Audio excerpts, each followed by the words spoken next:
those who are participating via Zoom on this joint subcommittee hearing. After opening brief remarks, members will receive testimony from today's witnesses. And then as we do a pro forma, we will allow members to ask questions. You'll have your allocated 5 minutes alternating between majority and minority members, as we always do. And you'll be asked to recognize. And in this day of Zoom, we all have to remember not only to unmute our mics so that we can make our comments heard or ask our questions, but just as importantly, as we've all, I think, had to painfully learn to mute your mics when you're not presenting and maybe having a sidebar conversation of sorts, because we don't need that necessarily to become a part of the formal hearing. So I just want to remind all of us, so maintain muted to minimize background noise, and I hope to get to as many questions as possible. Let me make my opening statement by saying good morning to everyone again. I want to thank both Chairwoman Plaskett and members Johnson and Baird and other subcommittee members from both subcommittees. We know that biotechnology is a critical subject with lots of potential in solving some of our most pressing issues as we try to ensure that we maintain our competitiveness in terms of trade, but investing in research and streamlining our regulatory system to help facilitate what America has traditionally done, which is, I think, led the world in terms of the transformation of our ability to produce food and fiber in the most nutritious fashion, at the most cost-effective way, that has allowed us not only to feed our nation for all American consumers every day, but also to allow us to export to feed parts of the world. And we know that with climate change, these challenges become greater.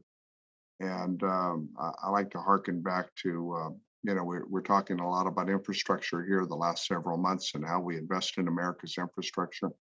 And, when you talk about agriculture and we remember our history, two meaningful pieces of legislation were signed a long time ago when President Lincoln was trying to keep the country together during the Civil War, maybe perhaps our most divided moment in America's history. And on July 1st, he signed the act that created the Transcontinental Railroad to bind the nation from coast to coast. But the very next day, July 2nd, he signed the Mallory Act that created land-grant universities. And I think that is not traditionally seen as infrastructure, but land-grant universities have been part of America's ability to maintain its cutting edge in technology, and how much that has transformed our ability to be so successful. Throughout our history, farmers have researched ways to optimize their ability to produce livestock and crop production. And over the past few decades, but even further back, going back to the development of our land-grant university system, working with the private sector, we've been able to figure out ways to grow more sustainable food at a faster rate. And therefore, it's, I think, incumbent upon us as policymakers to ensure that we take advantage of the latest cutting-edge technology, because with climate change, we know just last week, the Department of Defense highlighted 13 countries in the world in which water allocation is going to be so critical that their ability to maintain stability in those countries is going to be a question mark. And so, whether it's biotechnology, more drought-resistant plants, or whether it's technologies to use water more efficiently, are all part of what we have to do. The staggering drought that we're having in the West is a reflection of these changes in climate. And in California, we're seeing drought conditions that we've not seen since 76 and 77. And so I'm very familiar as a third-generation farmer in California, the consequences. So I'm very interested in innovative solutions that the panel will provide today. The testimony of our witnesses, I think, provides us opportunities to learn of new technological advancements in light of climate change and how we optimize the use of our water. As we like to say in California, where water flows, food grows. So I believe we must address the underlying problems that are involved in climate change, and we're hoping to do that as a part of this infrastructure package. We also need to begin to adapt to other changing conditions. And we need to look at the experts on how we can do a better job down the horizon. Whether we're talking about at home or abroad, changing populations and straining our food systems, we see how supply chain shocks impact our ability to put food on America's dinner table. When you close restaurants and schools, as we did last spring, you take a complex, complicated food supply chain and you turn it upside down. And we're still dealing with the consequences of that. And then we see, obviously, we must strengthen supply chains. When we see the circumstances in our ports and harbors and the bottlenecks that have taken place in recent months, how more difficult it is, in fact, to make that supply chain operate in a way that reflects our needs of our country and who we trade with around the world. So there's a lot of impacts here. There's a lot of complexity. And I think this hearing will help us focus on a number of these issues. I look forward again to hearing with the four experts that bring a wealth of knowledge in biotechnology and agriculture. Their testimony will provide important information. So now I'd like to defer to the ranking member from South Dakota, Mr. Johnson, for any opening remarks that he would like to give. And then our subcommittee chair from the wonderful U.S. Virgin Islands, Stacy Plaskett, will have her opening statement with her ranking member as well. So Representative Johnson from South Dakota, please, you have the floor. Thank you very much, Mr. Chairman, and I agree with Ms. Plaskett. It is good to see GT and good to see you looking well, Mr. Ranking Member. I think it's good we're doing this hearing together because clearly technological advances, innovation, they have had a tremendous impact on livestock and on horticulture, and we're going to get a lot more done together than we would separately. So thank you to both chairmen for making this happen. There is a moral and a technological issue that's facing this committee and society. How are we going to feed a growing world at the same time that we work to be good stewards of our environment? I suspect you all know the numbers. The United Nations Population Division expects there'll be nearly 10 billion people on this planet by the year 2050. And we are called to feed the world. And we're not going to do that. We're not going to succeed without innovation, without technology. Embracing innovation and technology, we will increase weight gain, we'll increase yields, we'll reduce our carbon footprint, we'll improve animal welfare.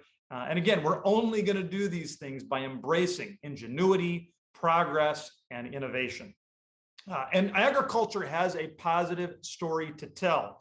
It is innovation that has allowed our producers to produce more food with fewer resources.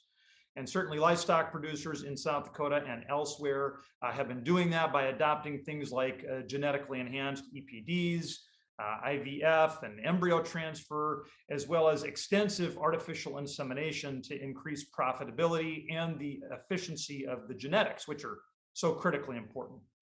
But the technology is advancing even further, though. We have a tendency so often when we're talking about technological improvements in ag to focus on crops, and there has been a lot there. But I would tell you that the pace of change is accelerating on the livestock side as well.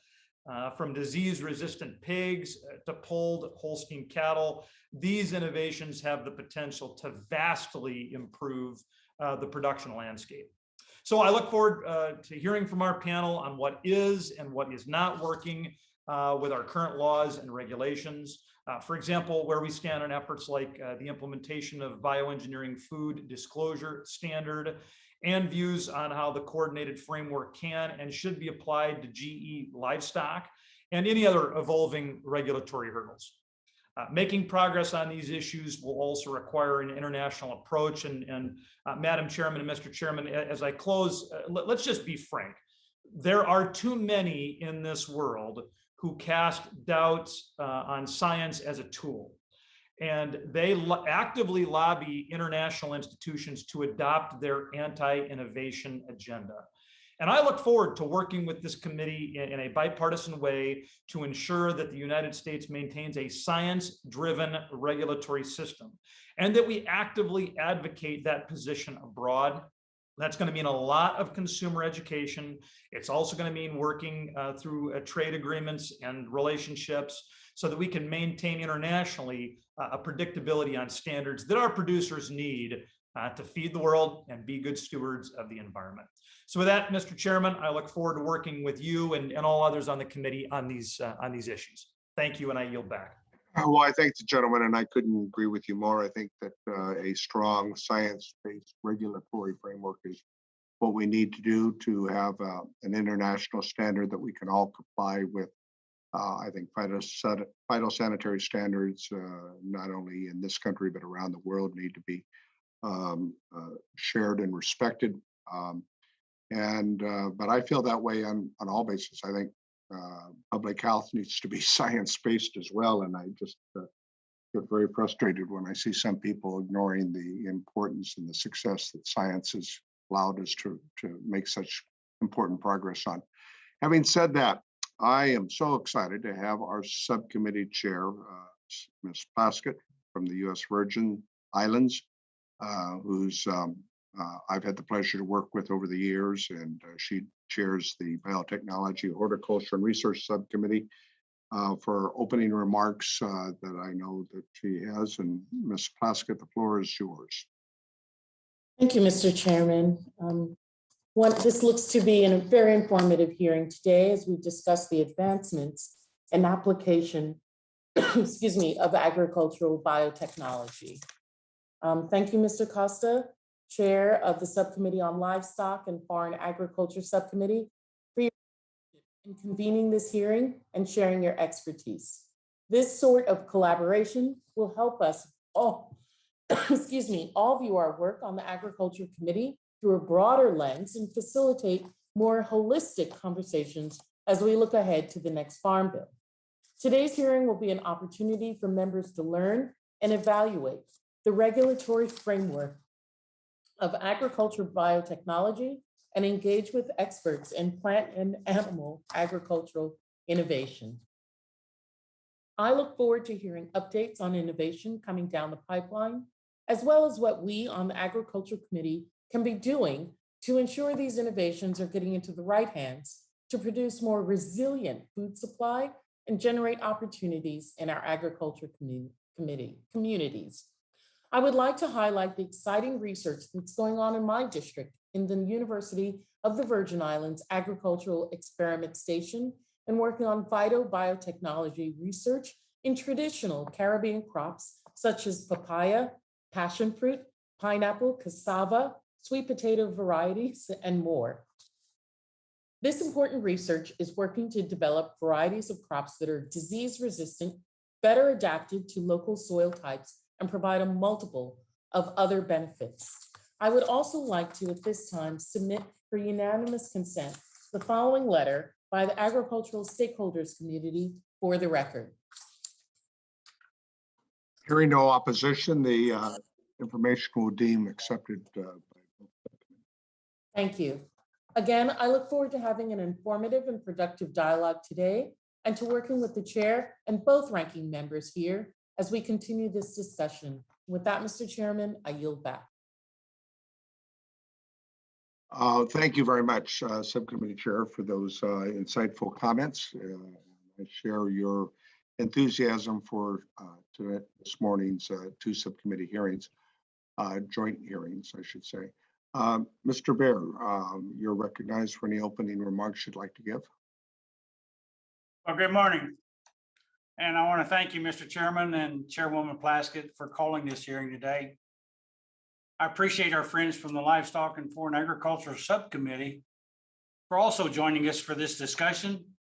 And I'm very excited to see our subcommittees to have the opportunity to discuss this incredibly important topic. I'm also happy to see our ranking member, G.T. Thompson, with us as well. But I want to thank our witnesses for joining us today for this dialogue. I look forward to hearing from each one of them about the extensive work and research that they've done in this field. And I want to hear from them their vision of the future for biotechnology and how we can better serve and improve this technology moving forward. From my perspective, biotechnology is the future of agriculture and the future of food security for our changing planet.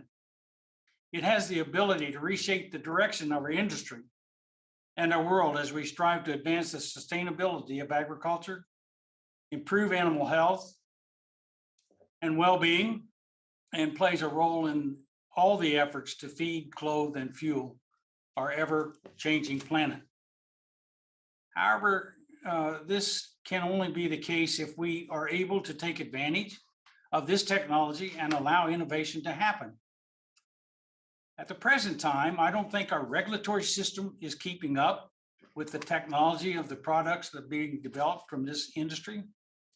And so our system needs to improve and become more rapid about approving biotechnology products. So I look forward to our conversation this morning between our guests and colleagues, and truly hope that this hearing will be a fruitful exercise guiding future debate, legislation, and regulatory changes. I value this as an opportunity to hear directly from the industry and academia about our current regulatory framework, how the system does or doesn't work, and how we can balance what industry needs to make this technology successful against an important need for consumer trust and confidence. I hope to hear about upcoming changes to these regulatory frameworks and what benefits and challenges they may bring to the industry. Rulemaking like the Secure Rule, the Bioengineered Food Disclosure Standard, and rulemakings on the horizon like FDA's guidance on gene-edited plants, EPA's PIP rule, and USDA's ANPR on nanobiotechnology.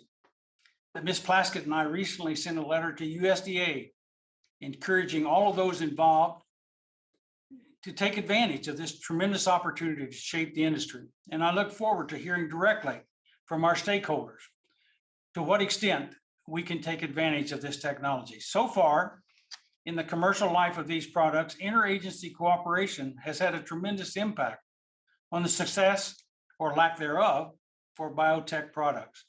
I hope that our witnesses today will share with us their experiences and thoughts regarding this cooperation and how this process can be improved. As we continue to work domestically on how best to bring current and future biotech advancements to market, it is tremendously important that we keep an eye on and actively participate in how our trade partners, particularly those with large impacts on the demand for US ag products, advance their own regulatory and regulations for these products. We must continue to ensure that these partners continue to regulate on a basis of science and risk, not speculation and fear, and ultimately ensure that we don't inadvertently innovate ourselves out of the global marketplace. As I've mentioned many times before, I have a real passion for agriculture and for better understanding the opportunity that surrounds innovation and technology in our industry. At a time when technology continues to quickly advance, our policy must be able to keep up an effort to ensure safety, transparency, and fairness in the marketplace. I truly hope that today's conversations will shed additional light on what this policy should look like in the ideal world. And I look forward to today's conversation and really appreciate the opportunity to engage and to hear from such talented stakeholders. Thank you all again. And with that, Mr. Chairman, I yield back. I thank the gentleman from Indiana for his comments. And as is customary, when subcommittees hold hearings or meetings, we always afford the opportunity for the chair of full committee or the ranking member of the full committee to make any comments that they might like to make. And it's my understanding Chairman Scott is unable to be here at this point in time, although if he joins us later on, we will certainly love to hear his comments or thoughts. I do see the ranking member of the full committee, Representative G.T. Thompson from Pennsylvania, and If the ranking member would like to make some comments at this time, we certainly would afford him that opportunity.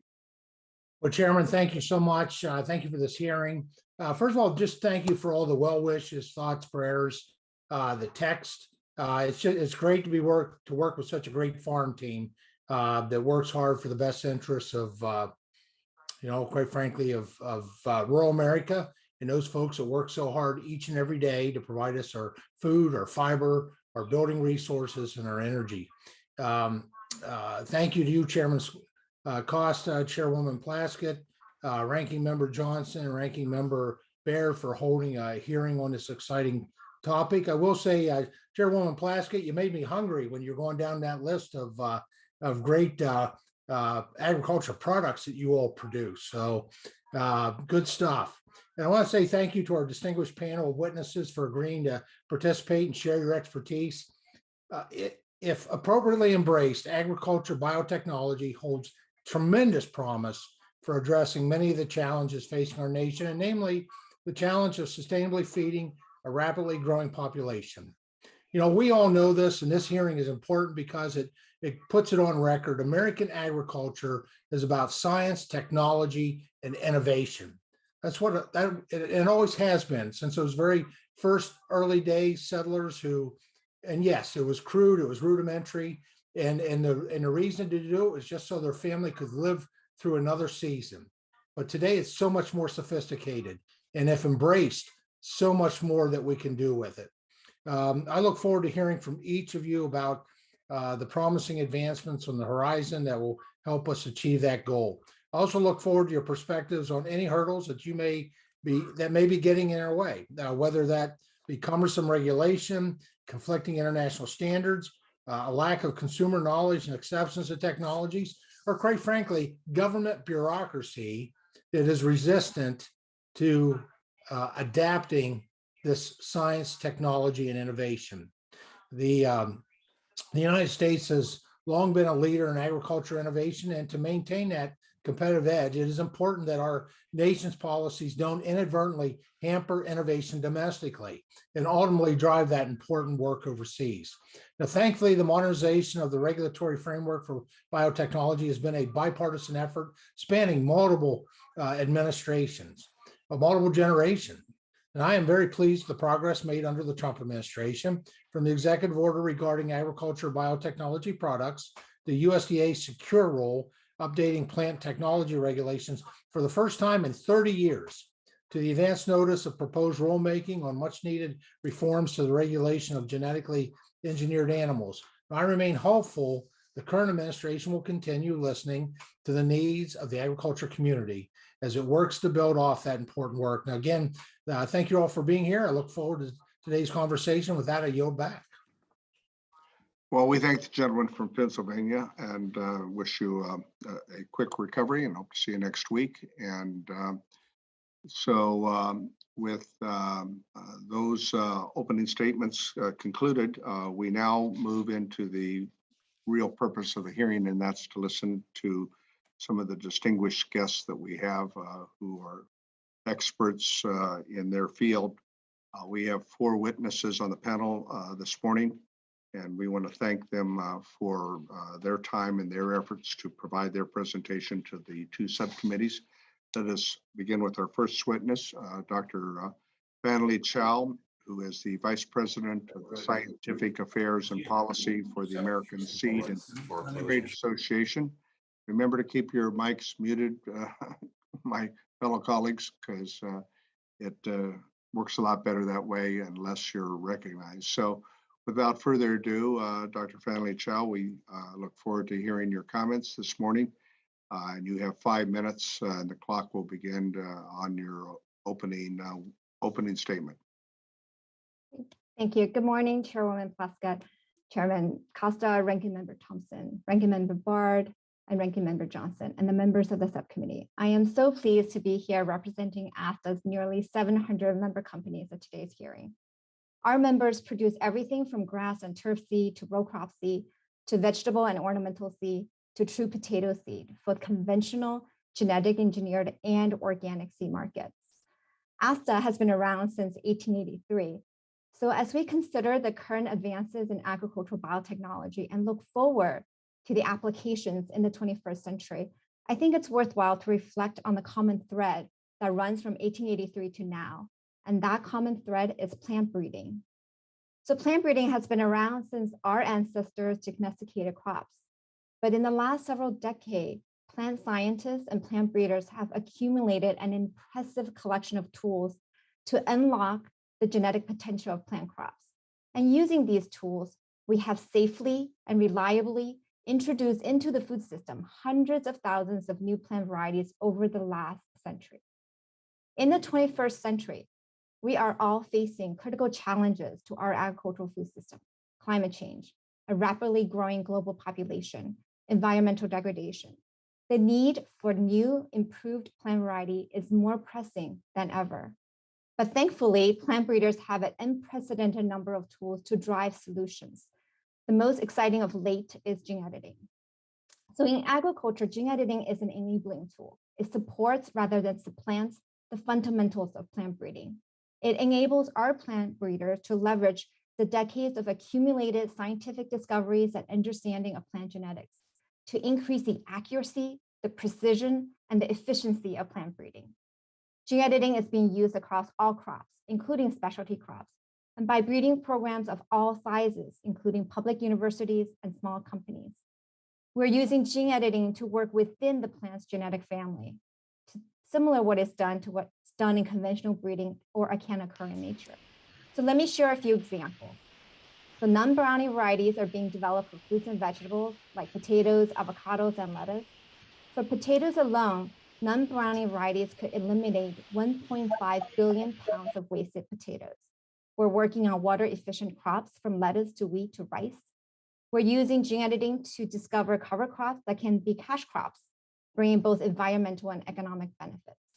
It's used to encourage healthy eating, modifying soybeans so it's heart healthy, to make berries more consistent and more available to consumers. And many of these examples are based on public and private partnerships.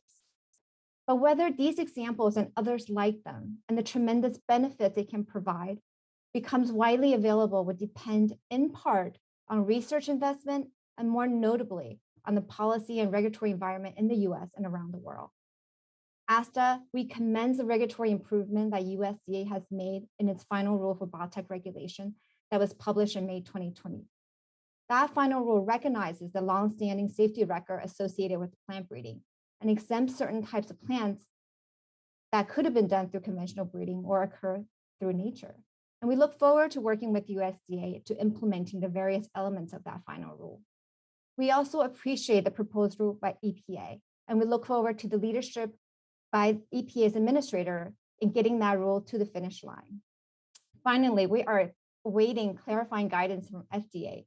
It is critical that these three agencies are consistent and coordinated in their policy approach. In closing, the 21st century is looking right at us. We're in the middle of it. We have the tools to develop solutions to the challenges facing our food system. But to ensure those tools are widely accessible across all crops, across operations of all sizes, production methods, and geographies, it is important to maintain strong investment in plant breeding research and for domestic and international policies to be clear, risk-based, risk proportionate, science-based, and harmonized. Otherwise, innovation would be limited to a very few crop varieties, and the benefits will never be fully realized across the broad agricultural sector. I really appreciate the opportunity to share my thoughts with you today, and I'll be happy to take any questions, and I look forward to the discussion. Thank you. Thank you very much, Dr. Fanley Chao, and I like your screensaver. It's a nice backdrop. We now move on to our next witness today, Dr.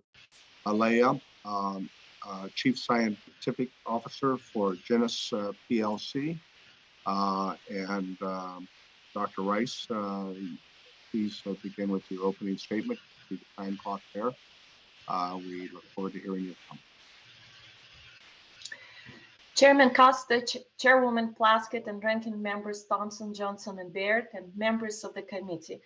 My name is Dr. Elena Rice, and I'm the Chief Scientific Officer of Genus Plc. I also serve on the board of the Biotechnology Innovation Organization's Agriculture and Environment Government Board. I'm honored to testify before you today to discuss how innovation in animal breeding will help to protect our food supply, feed our growing population, and create more healthy and sustainable food system.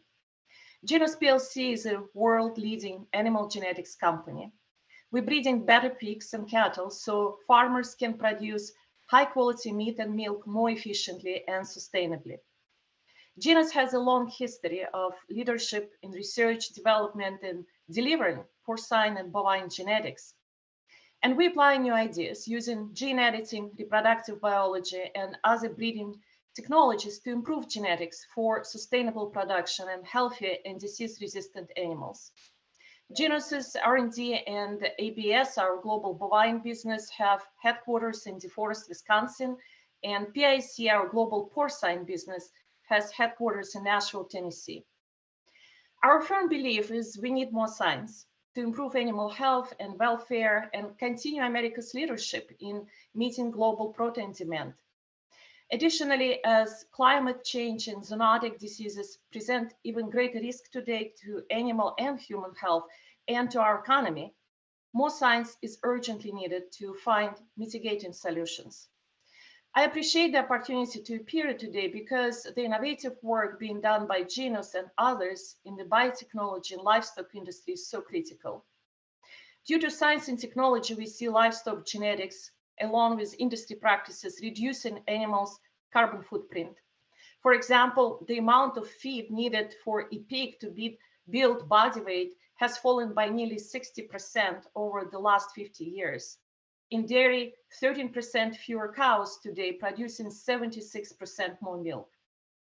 Put simply, the animal footprint in the United States is going down, and in large part, this is due to improved knowledge and application of innovative animal practices, science, and technology. Beyond these benefits, we're seeing even greater opportunity in the prevention of disease. Through Genus's gene editing program, we have an opportunity today to eradicate porcine reproductive and respiratory syndrome, or PRRS virus. PRRS is a global endemic disease which causes animal death and suffering, which impacts the livelihood of all farmers. We're excited to share that through a small deletion in one gene and not a single addition to the pig genome, in our research trials, PRRS-resistant pigs showed complete resistance, and I mean 100% resistance to the PRRS virus. The product is currently going through regulatory review by the FDA. As this committee notes in your letter to USDA and FDA, an efficient risk and science-based regulatory system is imperative to capitalizing on this solution, and we agree. For Genus, our ethical commitments guide our efforts, including our commitment to partner and comply with all global government regulations, including testing and safety requirements. However, to bring these solutions to commercial reality, we need practical, less expensive, risk and science-based regulatory system that provides safe and predictable path to market. We believe a fit-for-purpose regulatory framework for animals should create certainty for innovators, investors, producers, and consumers. And it should be practical in allowing the benefits of the technology to be efficiently and safely realized, while at the same time cementing the US as a pioneer in innovation in this sector. We also need a coordinated global regulatory framework to avoid trade disruption and allowing producers and farmers to embrace these solutions. In closing, as we look to the future, we truly believe new technologies can lead to eradication of animal diseases, provide the opportunity for less use of antibiotics, produce more protein from fewer animals, resulting to less environmental impact. If these innovations are stifled, society will miss out on huge solutions for improving the sustainability of our food system. Thank you. I look forward to your questions. I want to thank you, Dr. Rice, for your concise testimony, informative testimony, and both witnesses for staying within the timeline. That's always appreciated. I now defer to our subcommittee chair, Chairwoman Plaskett, to introduce our third panel member, Subcommittee Chairman Plaskett. Floor Thank is you yours. very much, Mr. Chairman. Our third witness today is Mr. Jack Bobo, who is the Chief Executive Officer of Horticulture. Thank you so much, Mr. Bobo, for being a part of the hearing today and for sharing your expertise and knowledge and supporting the work of our subcommittees. Thank you, and you have 5 minutes now. Good morning. Thank you, Chairwoman Plaskett, Chairman Costa, Ranking Member Baird, Ranking Member Johnson, and members of the subcommittee for having me here today. As was mentioned, I'm Jack Bobo, the CEO of Futurity, a food foresight company. However, I previously served for 4 years as the Chief Communications Officer for Intrexon Corporation, a synthetic biology company. While you may not be familiar with the Intrexon name, you're likely familiar with some of the company's products, which included the non-browning Arctic apple, genetically engineered mosquitoes, animal clones. I also served on the board of Aquabounty Technologies. Before that, I served for 12 years with the U.S. Department of State as the Senior Advisor for Global Biotechnology under 4 secretaries and during 2 administrations. I'm pleased to be here today to talk about agricultural biotechnology, 21st century advancements and applications. There can be no more important topic than the future of agriculture, because the future of the planet depends on the food we eat and the choices we make about that food over the next 3 decades. The impact of agriculture on the planet is enormous in terms of land, water, and climate change.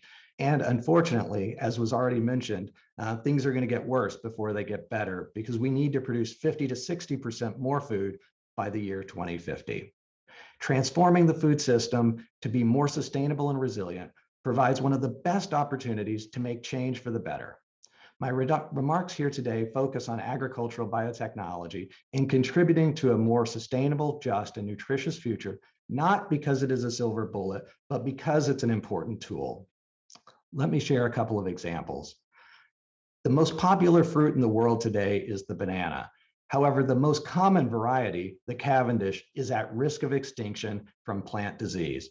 Biotech research currently underway in the United States and overseas has the potential to save this variety, and it's critical that these products be able to make it to market.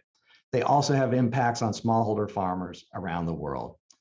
Similar benefits will accrue from the deployment of animal biotech products such as the Aqua Advantage salmon, which would add jobs domestically and reduce U.S. dependence on $3 billion of salmon imports. Globally, the picture is quite diverse. We see some countries forging ahead with deployment of genetically engineered and gene-edited products, while others continue to put in place regulatory barriers to adoption.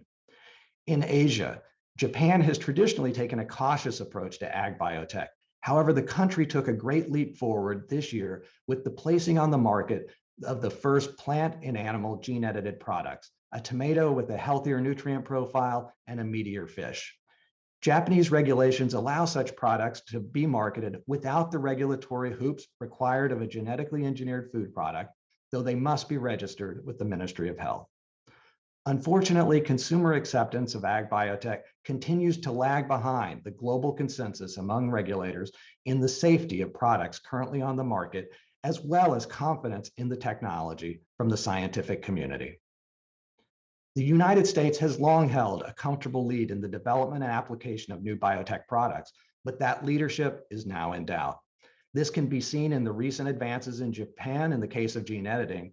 It is also on display in other areas of food technology, such as cell-cultured and cell-cultivated meat, with governments in Singapore and Israel giving the green light to products ahead of US regulatory agencies, despite the long history and the long lead time in terms of technology development here in the United States. In conclusion, innovation is the only way to produce 50% more food using less land and water, and while dramatically reducing emissions. Agriculture has a long history of reducing impact while increasing output. In order to see even greater gains over the next 30 years, we must prioritize investments in agriculture and development of policies that promote more sustainable outcomes. This will ensure that the United States remains the global leader in technology development and, most importantly, provides leadership to the rest of the world to follow suit. Thank you for providing me the opportunity to discuss this critical topic. I look forward to the questions. Thank you very much, Mr. Boval. Our fourth witness that will complete our panel and will begin the 5 minutes for each member for questions and comments is Dr. John Oatley, who is the Associate Dean of Research and the Professor of the School of Molecular Biosciences and Molecular and Functional Genomics Initiative, College of Veterinary Medicine at Washington State University. Dr. Oatley, that's a mouthful. But clearly Washington State is one of our premier universities in the country, and your leadership as the Associate Dean is well respected, and we look forward to hearing your comments. Good morning, Chairman Costa, Chairwoman Plaskett, Ranking Members Johnson, Baird, and Thompson, Congresswoman Schreier from Washington State, and other members of the subcommittees. My name is John Oatley. I am the Associate Dean of Research and a professor in the College of Veterinary Medicine at Washington State University. My testimony will reflect how I see the current state of biotechnology in animal agriculture, in particular, the potential for gene editing technologies to improve how the human population is fed now and in the coming decades. The lens I see this area through has been shaped by an array of experiences. Beyond serving as a research administrator for a Tier 1 land-grant university, I'm also a scientist working at the ground level to develop gene editing applications in farm animals. I've also gained an academician's perspective on early stage navigation of the current federal regulatory approval process for biotechnology in animals. And I served as a member of the recent task force on gene editing in livestock that was established by the American Association of Veterinary Medical Colleges and Association of Public and Land-Grant Universities. As has been mentioned several times already, food security is a global issue. At present, nearly 1 billion people are malnourished and in starvation conditions. And based on historic trend, the human population is estimated to reach 10 billion by the year 2050. That's a 28% increase from where we are today. Although opinions vary, most scientists agree that a significant increase, somewhere in the neighborhood of 60%, will be needed in agricultural production, both plant and animal. And that's just to maintain today's nutritional standards for feeding the future in 2050. The farm animal of the future will need to be more efficient in converting inputs such as feed and water into outputs for human consumption. And it will need to do this in increasingly harsher environments while having less impact on the climate. We will need to tailor food animals for feeding more with less. And now is the time to start the process, not years from now. Humans have been engineering the genome of domesticated animals for thousands of years by way of selective breeding. But it's really the last 10 years of scientific discovery that have been a game changer through advent of gene editing as a molecular tool for precision genome engineering and creating dramatic positive impact on production traits. We are already starting to see applications be advanced from the research lab into commercial channels, including strategies to make PRRS-resistant pigs that were developed by scientists at the University of Missouri and the Roslin Institute, and surrogate sires breeding technology that was developed at Washington State University that is designed to amplify the impact of desirable or elite genetics across the spectrum of livestock production. Global adoption of innovation for producing agricultural animals can significantly strengthen the food supply and positively impact economic prosperity. Applications of gene editing to enhance traits is the present and the future of innovation in livestock production. For the promises to be realized in feeding the future, processes for federal regulatory approval and monitoring must be rooted in science and aligned to the pace of development. The current U.S. federal regulatory framework that governs process of intentional genetic alteration of animals was designed for molecular technologies of more than 3 decades ago and is not well aligned with state-of-the-art for gene editing. A modernization is needed that likely includes re-envisioning of agencies that approve and monitor applications in food animals. To this end, I believe the advance notice of proposed rulemaking on the regulation of animals developed by genetic engineering that was released by the USDA in 2020 and the MOU created in 2021 by officials of the USDA and HHS that calls for collaboration between the FDA and USDA in establishing a coordinated framework to assess genetic alteration in food animals and streamline the approval and monitoring processes are both steps in the right direction. I urge Congress to consider modernizing federal regulatory framework of gene editing in food animals and to be judicious with enacting it. We have the tools at our disposal for designing the farm animal of the future that will feed more with less. We now need a federal regulatory landscape that is conducive for making material gains in advancing discoveries from laboratory to the public domain. I'd like to close by paraphrasing a quote from George Washington that was written in a letter in 1794. I know of no pursuit in which more real and important services can be rendered to any country than by improving its agriculture and its breeding of useful animals. A statement was relevant 227 years ago, and I believe it still rings true today in guiding the next frontier of animal agriculture. And that will undoubtedly involve applications of gene editing. Thank you for the opportunity to testify before this panel, and I would be glad to try to address any questions. Thank you, Dr. Oatley, for that informative testimony. And I think George Washington, President George Washington was correct in his observation then, and I think it's instructive for us today. Now we are at that opportunity, having the panel completed the testimony, where members will be recognized for any questions or comments they wish to make in order of seniority, alternating between the majority and minority members, both between the Subcommittee on Livestock, Foreign Agriculture and the Subcommittee that Biotechnology, Horticulture, and Research subcommittees. And I want to once again thank our subcommittee chairman, Stacy Plaskett, for her graciousness and her efforts with her staff to, in a very challenging sort of way, pull together these two subcommittees for this joint hearing in a completely Zoom environment. This is not hybrid, it's all obviously virtual, but realizing that, I will, as best as I know, and please for all the members that are participating, please let your staff know to the our subcommittee staff. I will recognize you in the order that the staff passes me the cards, that in terms of the time that you've been there, trying to recognize majority and minority members on an alternating basis. And again, the suggestion that we be careful about having our mics muted when we're not having our 5 minutes to ask our questions.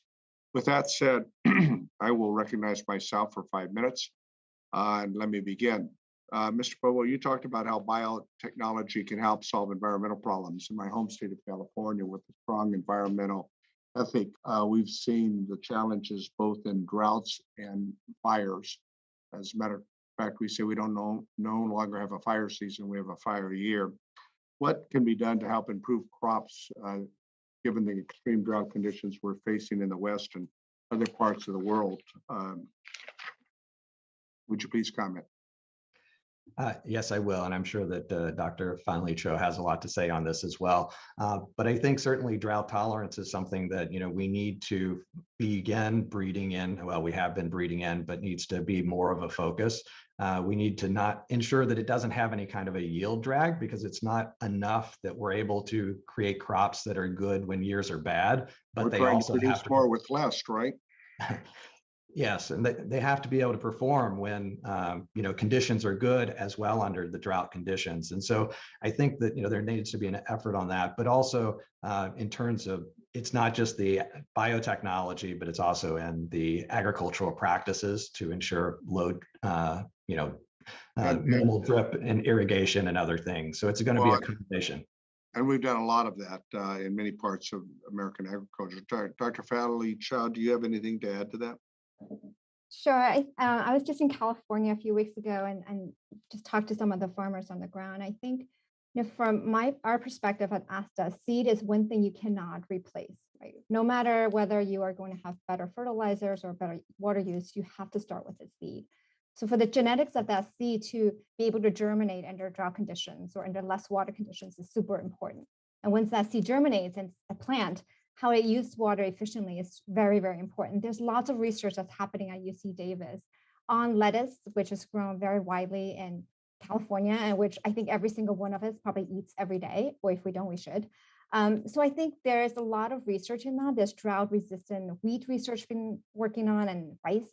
So there's lots of excitement around this because water is one of the most both limited and expensive inputs if we're talking about California into agriculture, and how we can limit that would be useful not just for agriculture but across the board. And I think too, as you're thinking about increased precision of water usage, increased precision of herbicide or fertilizer, plant breeding and plant genetics can help with that, right? So you have to on start that with point, the partnership you talked about, UC Davis, which is one of the premier land grant universities in the country and on ag science. How do we best utilize the public-private partnerships today from a standpoint of innovation? So for public and private, it's a foundation of US agriculture. It's been around for a long time. The public universities take on fundamental research. It trains our scientists. It trains the next generation workforce. The private sector takes on the burden of the long regulatory process, the long process of investment, of financial burden to take a very promising product to the commercial space. And they have the resources, both financial and long-term horizon to do that. Universities do not have that time to do that. Correct. And So I would that like money to talk comes. to you more about ahead. that in terms of the timeline. My time's expiring, so I want to make sure I get my questions in here. Mr. Bobo, we talked about phytosanitary standards, and both Mr. Johnson and I commented upon a level playing field. The farm to fork strategy that we see in Europe, which I think has important goals, but is it well thought out, and its application around the world and possibly here in the United States? I would like to get your thoughts. So the farm to fork strategy is focusing on reducing the impacts of agriculture, which means that they're going to be producing less food in Europe. As a result, they're going to be exporting their agricultural footprint to the rest of the world. The country that sends the most food to Europe right now is Brazil, the largest deforester on the planet. So that's going to create challenges for the rest of the world. In some respects, it's an opportunity for the United States, because if they can't produce the food themselves, somebody else has to produce it. But it's actually challenging for the rest of the world if Europe, one of the largest producers, chooses low productivity in a world in which we actually need to be producing more food. Well, thank you. I would like to, Mr. Oatley, you talked about gene editing and provide more food with less inputs. You want to tell us where I mean, we've got same-sex semen, we've got genetics in dairy that are allowing us to produce more lactates and nutrition portions of milk products that we've never seen before. My time's expired, but I'd like you to comment on that at a later date, if you can think about that. And I want to defer now to my ranking member, Representative Johnson from South Dakota. Thank you, Mr. Chairman. I suspect all of our panelists know that Mexico recently published a decree announcing their intention to phase out a number of different important agricultural technologies. And included in that announcement was that they wanted imports of biotech corn for human consumption to be eliminated in Mexico by 2024. This is in contravention of the bulk of scientific evidence, and it's in violation of USMCA. And we're seeing more and more of this kind of maybe protectionist or maybe overly cautious approach toward innovation and technology. So we've got a mixed panel here. So for folks who know a lot about crops, I want specifically for them to share with us what Congress should do given this threat from Mexico? And then for the folks who know more about livestock, tell us to what extent we're seeing similar behavior in the international marketplace on the livestock and animal side, and what Congress should do about that. Let's go in the order of the presenters who spoke. So Fanley Chao, you are first. Thank you, Congressman Johnson. I think the USMCA actually has a chapter on agricultural biotechnology that is not just plant focused, even though most of our trade right now is in plants, but it can be used across the board. So I think it's really important for us to enforce that chapter. It creates a mechanism to settle trade disruptions. It creates a mechanism to minimize trade disruptions. And it also creates a mechanism for us to talk about the future technologies that we're going to use in agriculture. So it's both current looking and forward looking. So I think it's really important for this administration to really use that biotechnology text, because it is actually the first time that we had a biotech text in a trade agreement. And I think it sets great precedent for us to use that in other forums as well. I think it's very short-sighted of Mexico. We are all not global climate change. It's a global climate change, not a US climate change. They need to produce food. We need to produce food. And you don't want to cut off your arm just to do things with one hand tied behind your back. But I think as we look forward to gene editing, there's an opportunity that we are all across the world looking at. Many governments are taking their GMO position and rethinking it in light of gene editing, because it is working within the plant's own genetic resources and own genetic gene pool. So I'm hopeful that Mexico will take a look at that and really rethink how they look at the future of the 21st century and not look backwards. Thank you very much. Ms. Rice? Thank you. Mexico is a key market for our pork producers. And as we investing a lot into PRRS-resistant pigs today, we're facing very uncertain future for this very important product to come to the market, because if our producers cannot export pork to Mexico, that will close door for this important product. And saying that, we also know, because we had a lot of conversations with pork producers in Mexico, that they are very interested in this very critical trade for them. They're facing a lot of diseases, just like every producers everywhere else. And this inability for us, or uncertainty with Mexico, really create significant barrier for all trades that we can bring to our producers. So having our government to work on trade agreements with Mexico is absolutely critical. Thank you. Mr. Bobo, about 45 seconds, and then Dr. Oatley after that.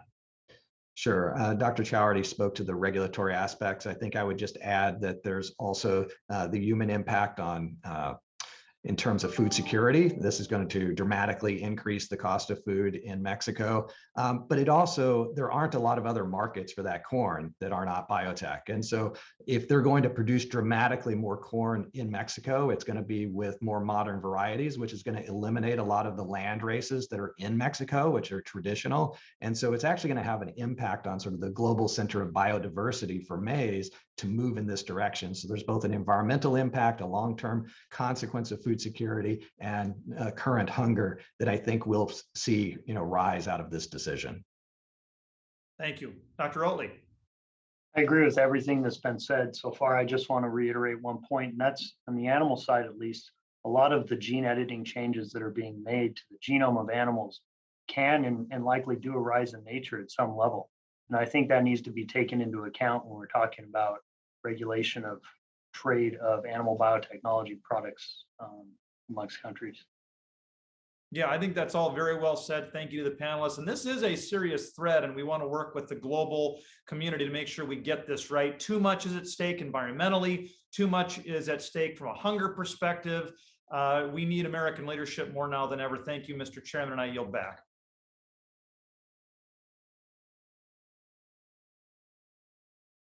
Mr. Chairman, you are muted. I thank the gentleman from South Dakota. Now it's the chair's pleasure to recognize the subcommittee chair from the U.S. Virgins, Chair Stacy Plaskett. Thank you very much, Mr. Chairman, and thank you again to the witnesses who are here with us. This is a question that's directed to Mr. Bobo.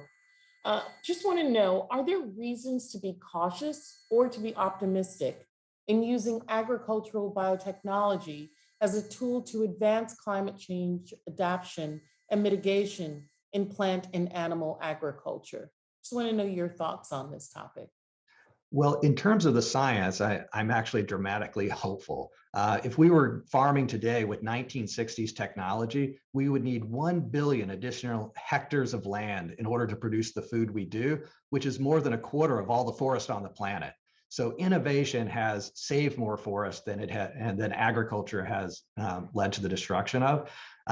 I think that it's not a question of can we do it, it's a question of will we choose to do it. Science tells us what we can do, but the public tells us what we should do.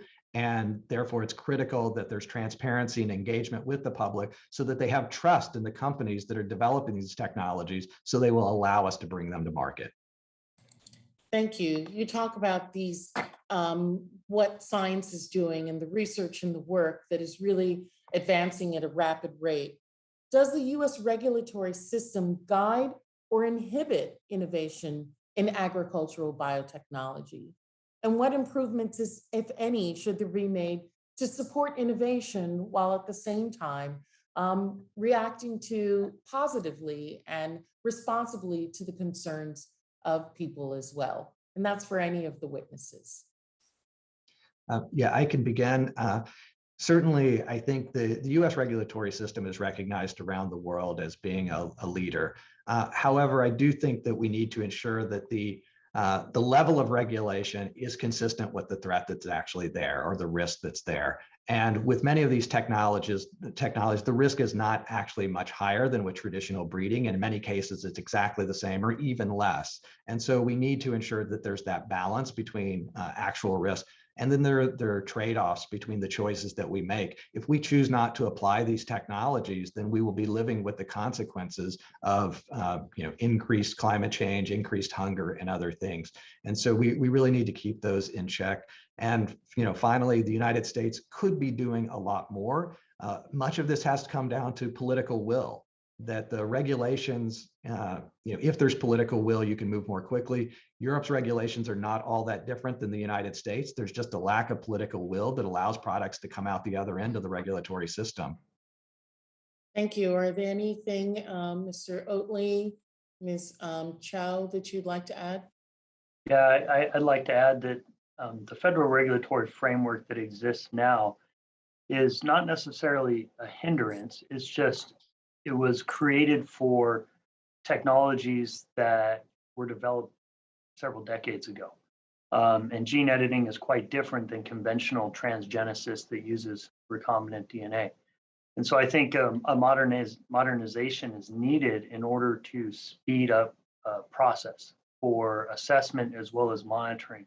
I think many in the academic world view it as glacial and somewhat ambiguous at the moment, and I think that needs to be improved on as we are developing some of these gene editing applications that, again, can and do arise in nature and are somewhat more precise than kind of a messy system that is selective breeding. And so I think those things need to be taken into account as we're looking to modernize what the federal regulatory landscape looks like. Thank you. You talked about gene editing. Ms. Chao, can you talk at the University of the Virgin Islands? We're doing research in biotechnology application and traditional Caribbean crops. Mr. Oatley just talked about gene editing solutions.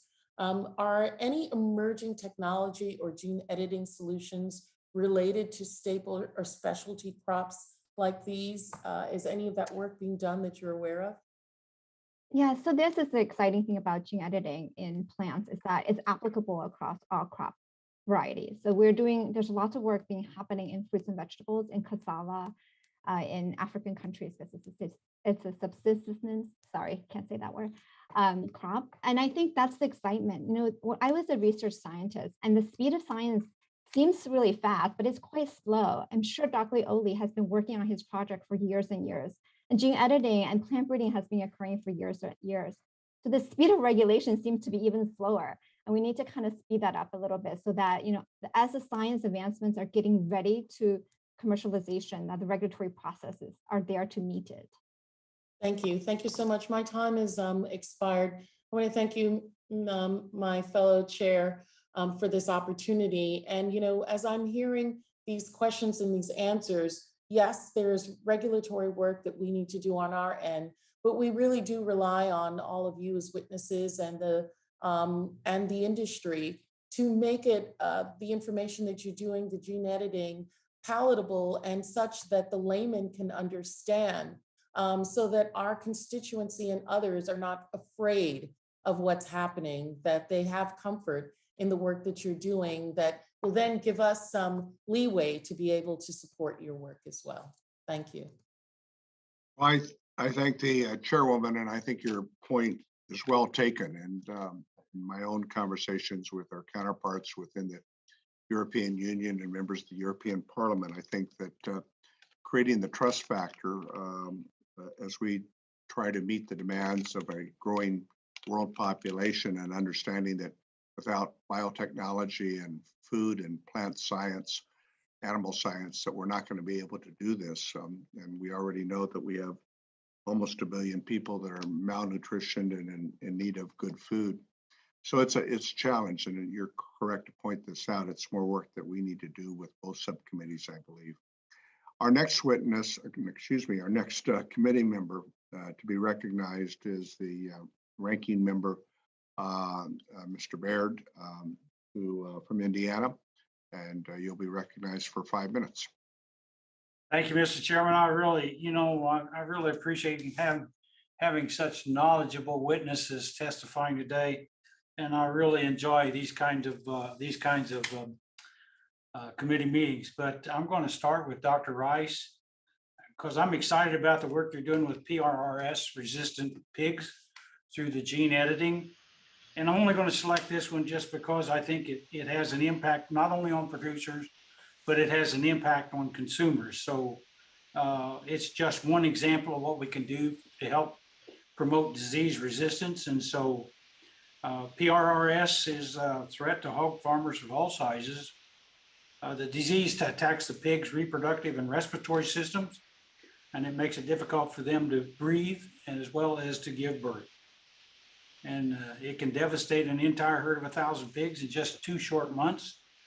I think African swine fever may be even faster than that, for example. But unfortunately, it cannot be effectively prevented or treated by traditional veterinary medicines or vaccines. So could you talk about Genus's technology on developing disease-resistant pigs using this gene editing? Yes, thank you for this question. The research on PRRS resistance was done originally by Missouri State and Roslin University of Edinburgh. So as a company, we took the challenge to bring this very important product to the market. So it took us quite a few years to develop the right technological approach to make resistance in the pigs. And what I think most importantly, we started our interaction with FDA and entered the regulatory process with FDA last year. The gene editing is really gives us very simple tool. We're deleting one very small portion of the gene, and as a result of that, virus cannot enter the body of the pigs. Basically, pigs become, they don't see the virus anymore. There's no foreign material being inserted in the genome of the pigs. It's really just one small deletion. So pigs continue to grow the same weight. They develop the same way. There's absolutely no other differences except that those pigs cannot get sick from PRRS virus. So as we entered into regulatory process last year, we have very good relationship with FDA. We have a lot of discussions. At the same time, the process is very long. Why? Because we need to show and demonstrate different confirm our testing across multiple generations of pigs. Because of the life cycle of the animals, it takes quite a few years. So we assume it would be at least 5 years before we can bring this to the market. So has this been in the process for 5 years? Is that what I'm understanding? Well, we will be finishing all required study by the end of 23, and we hope that we will get approvals in 2024. Okay, super. Dr. Oatley, your veterinary medicine background and so on, you got any thoughts to add to this on disease resistance and how we might use gene editing and so on? Thank you for the question. I think gene editing strategies provide an opportunity to create pigs that are resistant to pathogens like PRRS, even addressing African swine fever. One of the interesting things about African swine fever is that both domestic pigs as well as wild warthogs are hosts for the virus. However, only domestic pigs are susceptible to the disease, and warthogs are asymptomatic. And so there is potential to identify what is unique about the warthog genome that allows them to be resistant to the virus, and then use gene editing to engineer that into a domestic pig. So I think those are some of the concepts that can come out for getting disease resistance across the spectrum of pathogens that infect and harm our livestock. Thank you. And I see I got 12 seconds less. So Dr. Fanley Chao, appreciate you being here, but I can't ask a question, and same for you, Dr. Bobo, but I appreciate all your answers. Well, I I thank the gentleman from Indiana for his questions, and our next member to be recognized is Representative Kahana from Hayes from Connecticut. You are recognized for 5 minutes. Well, thank you, Mr. Chairman, for having this very important hearing today. Genetic engineering is woven throughout Connecticut agriculture and agricultural research. Yukon Extension, which is in my district, was among the first in the world to clone animals and have an active hemp and cannabis genetic program. Connecticut dairy farmers use genetically modified corn, beet pulp, and soybeans for livestock feed and feed rations. Another area of genetic engineering research happens in my district as well, and it relates to environmental protection. Yukon Extension is researching how they can breed plants to be responsive to climate change. So Dr. Chao, can you give me a few examples of how gene editing can lead to climate change mitigation, and what applications of biotechnology have proven most effective for addressing climate change in agriculture? Thank you for the question. Let me just say that climate change is the most pressing issue facing our farmers right now. And it's because of the unpredictability of the climate they have. Like in California, they've been historically dealing with a drought, but then just recently they had a huge bunch of rain. So it is difficult for farmers to adjust to that. I think plant breeding has a lot to contribute to climate change, both from an adaptive perspective and also from a mitigation perspective. On the adaptive perspective, we can breed plants that can adapt to drought conditions or to high water conditions. Right? From the mitigation perspective, there are scientists that's working on making plants with stronger roots that can sequester carbon for longer. They're creating plants, new cover crops that farmers can plant when the fields are fallow to keep the soil healthy. But instead of just having a non-economic crop, these oilseeds are now gene edited, so can be fed to animals. And that creates a cash crop for the farmers. So we at the plant research community is really excited about these kind of things that could occur. But I think for us, it's not just about climate adaptation and climate mitigation. It's all about creating food and making that food nutritious and tasty for consumers across the board, right? So we are also working on nutrition security. So berries is something that everybody likes. I have 2 small children, but they don't last very long in my fridge. So just thinking about making berries more available and more shelf-friendly, stay fresh longer for consumers, that will have tremendous benefit from a nutritional perspective for us and for the value chain. So you can stay on market shelves longer. So these are the things that are really important. And I think the last thing I want to mention is food waste, right? So I have little kids. Every time I cut an apple, if it's brown, they won't eat it. There is nothing wrong with that apple, right? It tastes fine. So there's a lot of work working on non-browning apples, non-browning potatoes, non-browning lettuce. So it's not about just producing enough food, but also like using the food that we're producing and not wasting it. Because every time we waste food, we're wasting resources, we're wasting water, we're wasting labor, we're wasting gas. So I think those across the board are all these things that we need to do from a climate-friendly perspective in agriculture. Well, Would the thank you. gentlewoman yield? Yes, Mr. Chair. Just a quick question. How much food is estimated that we waste in the United States each year? I don't have that figure off the top of my head, but I would think it's, so for potatoes, it was, there's studies that demonstrate if we can just have non-browning potatoes, we will save 1.5 billion pounds of potatoes a year. That's a lot of French fries. So I think if you take that across apples and lettuce, just think about all the lettuce we throw away when it gets brown and we don't finish it by the end of the week. It's a lot. And that's just in our kitchens. Thank you, Dr. Chao. I can tell you that you have made my colleague, Representative Schreier, Dr. Schreier, very happy because this is something that she talks about often. I just have one follow-up question. Even with these exciting developments, I've also heard concerns that gene editing may drive reliance on environmentally detrimental herbicides. How do you believe we should balance our efforts with climate change mitigation with those concerns? I think if you look at the research that's happening right now on how gene editing is used in crop species and even in animals, it's broader than just herbicide use. We're talking about nutrition, we're talking about water usage, we're talking about things that would allow us to use less inputs. So I think we have to think broadly and not think about how we use agricultural biotechnology, the 20th century agricultural biotechnology, but thinking more ahead in the 21st century. As we're learning more about plants, we're getting more precise about how we are doing things. And I think that creates a lot of opportunities.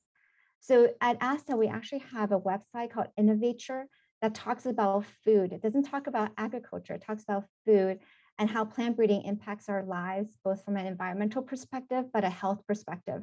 So I really encourage you all to take a look at that because it's very appealing for those. I did not start in ag, so I think it's targeted at folks that are not in ag, which really need to understand and appreciate all the efforts we all put into agriculture. Thank you so much for being here today and for working with us on sustainable agriculture as we look for ways to address food insecurity. That's something that's big for me. So thank you very much for your work in this area. Mr. Chair, with that, I yield back. Well, thank you very much, Representative Hayes, for your good questions and for yielding. I appreciate that. I had committee staff just send me some numbers that the amount of food that is wasted in the United States is in excess of, depending upon the different products we're talking about, in excess of 30%. It's a very significant number, and we've got to figure out a better way to deal with that waste issue. The next representative that staff has put before me, and that's the order I'm going on, is Representative Crawford from Arkansas. Representative Crawford, you're recognized for 5 minutes. Thank you, Mr. Chairman. I appreciate the hearing and to the presenters. And I'll throw this out there just to anybody that might want to address this topic. Dr. Baird alluded to this earlier in his questioning. African swine fever is a significant threat to our food supply, our economy, and our environment. And it was recently detected in the Caribbean, has also caused the loss of more than 7 million pigs in Asia, Africa, and Europe. I'm just wondering if anyone wants to comment on biotech research specific to this disease. What are the prospects of using biotech to protect the nation's swine industry as it applies to African swine fever?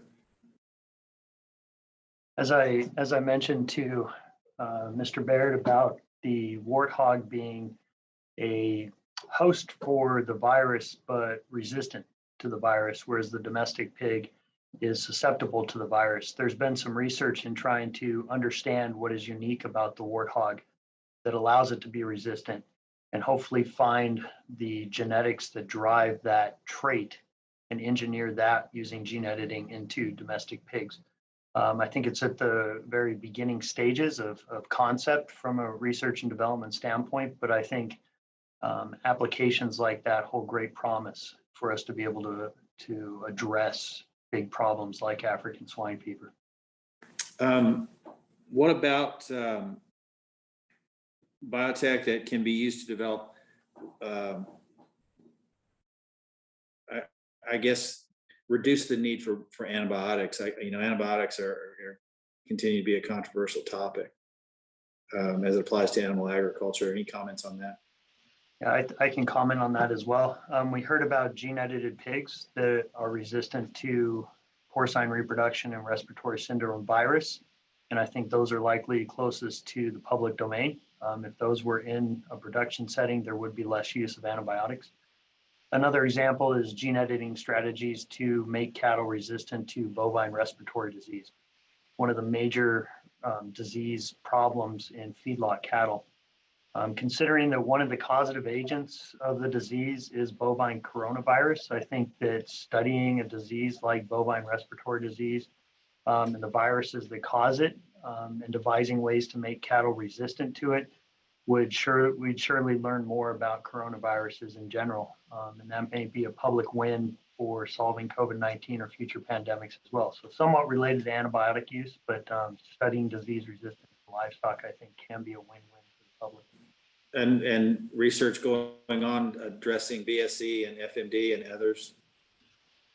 Yeah, I'm not as familiar with where the state of the art is for those diseases, but perhaps others on the panel know more.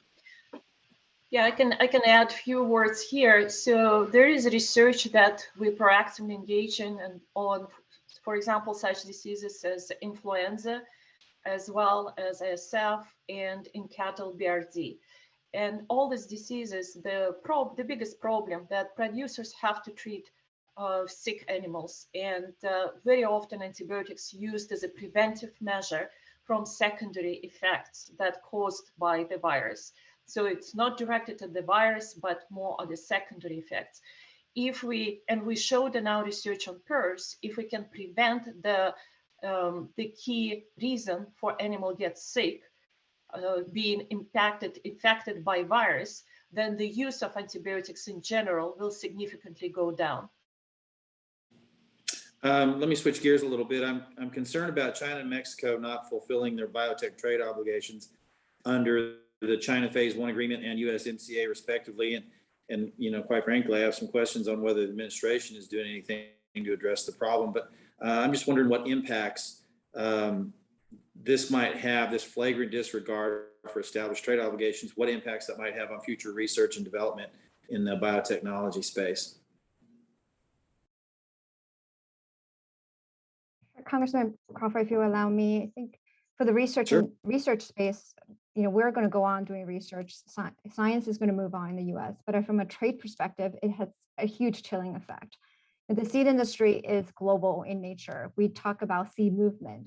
So as seed is getting breed and increase from foundational seed to commercial seed, it moves across the world many times because of seasonality and also because of the kind of labor we need for making and developing seeds.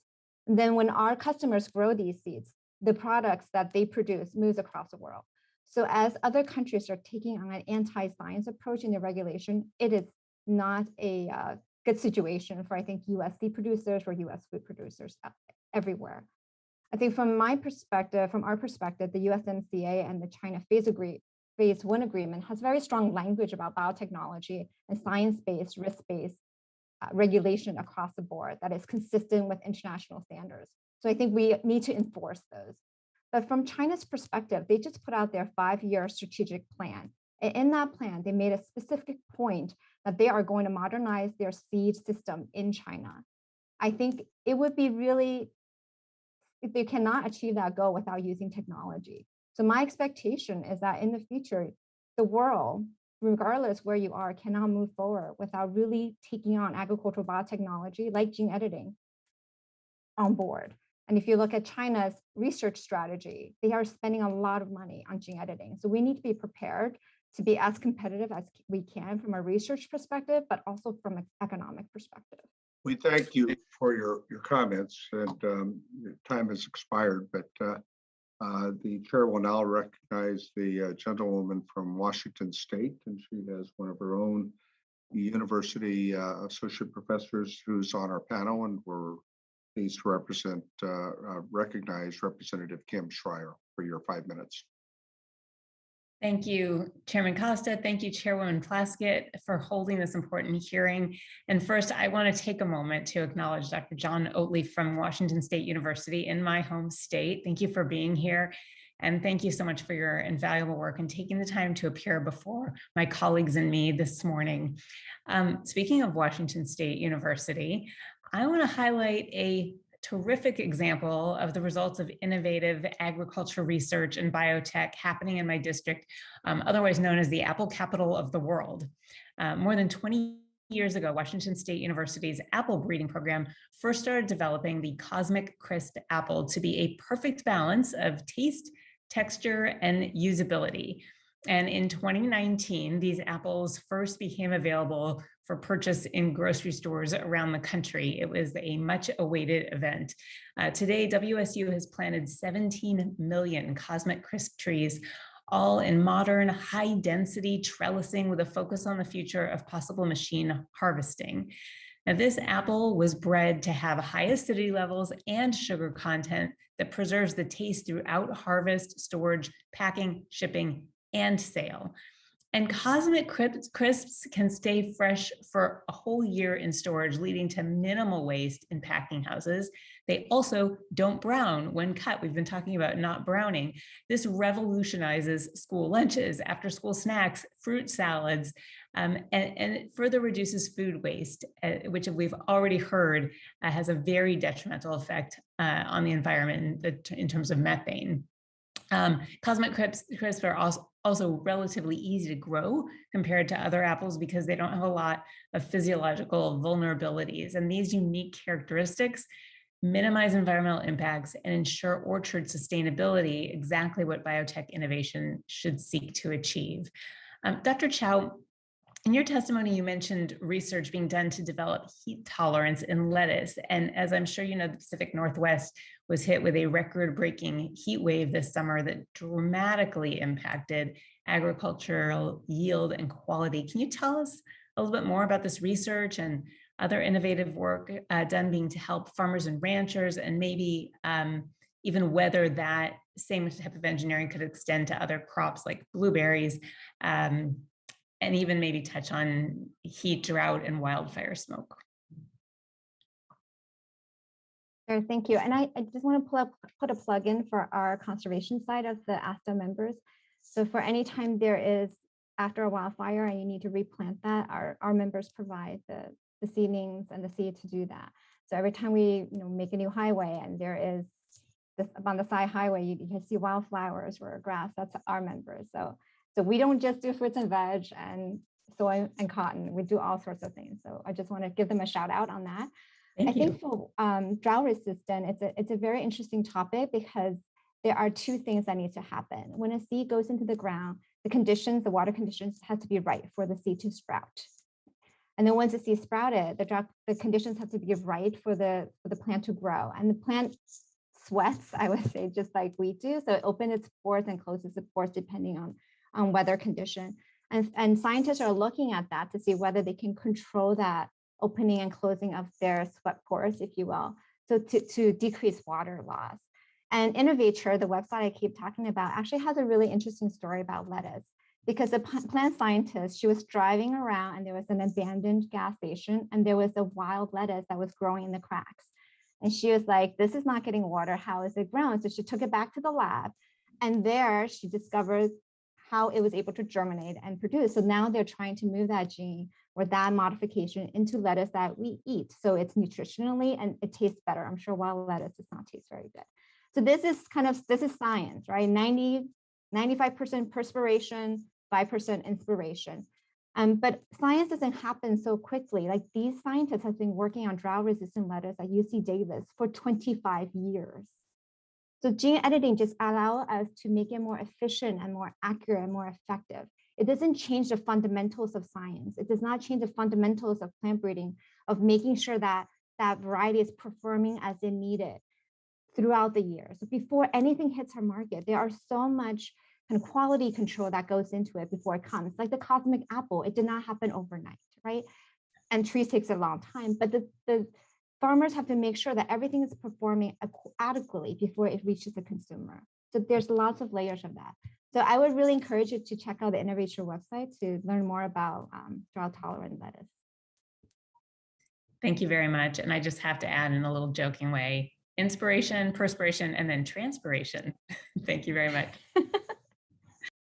Thank you very much, Representative Schreier, and thank you for our response to our members' questions. The next member that I have before me is Ranking Member Thompson from Pennsylvania, and then that is followed by Representative Rush from Illinois. So Representative Thompson, you're recognized for 5 minutes. Chairman, thank you so much for a great hearing. I've seen reports in recent years that FDA's cumbersome approach to regulating animal biotechnology is forcing U.S. academics and developers to consider moving research or commercialization of the product to international markets. I have a significant concern with that. Dr. Oatley, have you heard these sorts of concerns or seen these sorts of moves among your peers? And if so, what are the implications for domestic research development and ultimately access to innovation for our U.S. livestock producers? Thank you for the question. To be short, yes. I have heard amongst peers in various conferences on gene editing of food animals that I participate in, discussions with my colleagues in the space, both within the U.S. and outside the U.S. There's always discussions about moving R&D as well as commercialization efforts to outside the borders of the U.S., where a regulatory approval and monitoring process may be more streamlined and less costly. My opinion, this is not a good thing for access to innovation by U.S. livestock producers, nor is it a good thing for scientific discovery and innovation. And I think that scientists are going to follow paths of least resistance on developing their ideas through rigorous experimentation. And so if they can do rigorous and trustworthy science where the federal regulation process is more aligned with the pace of development than it is in the US, it's always going to be considered as a potential option.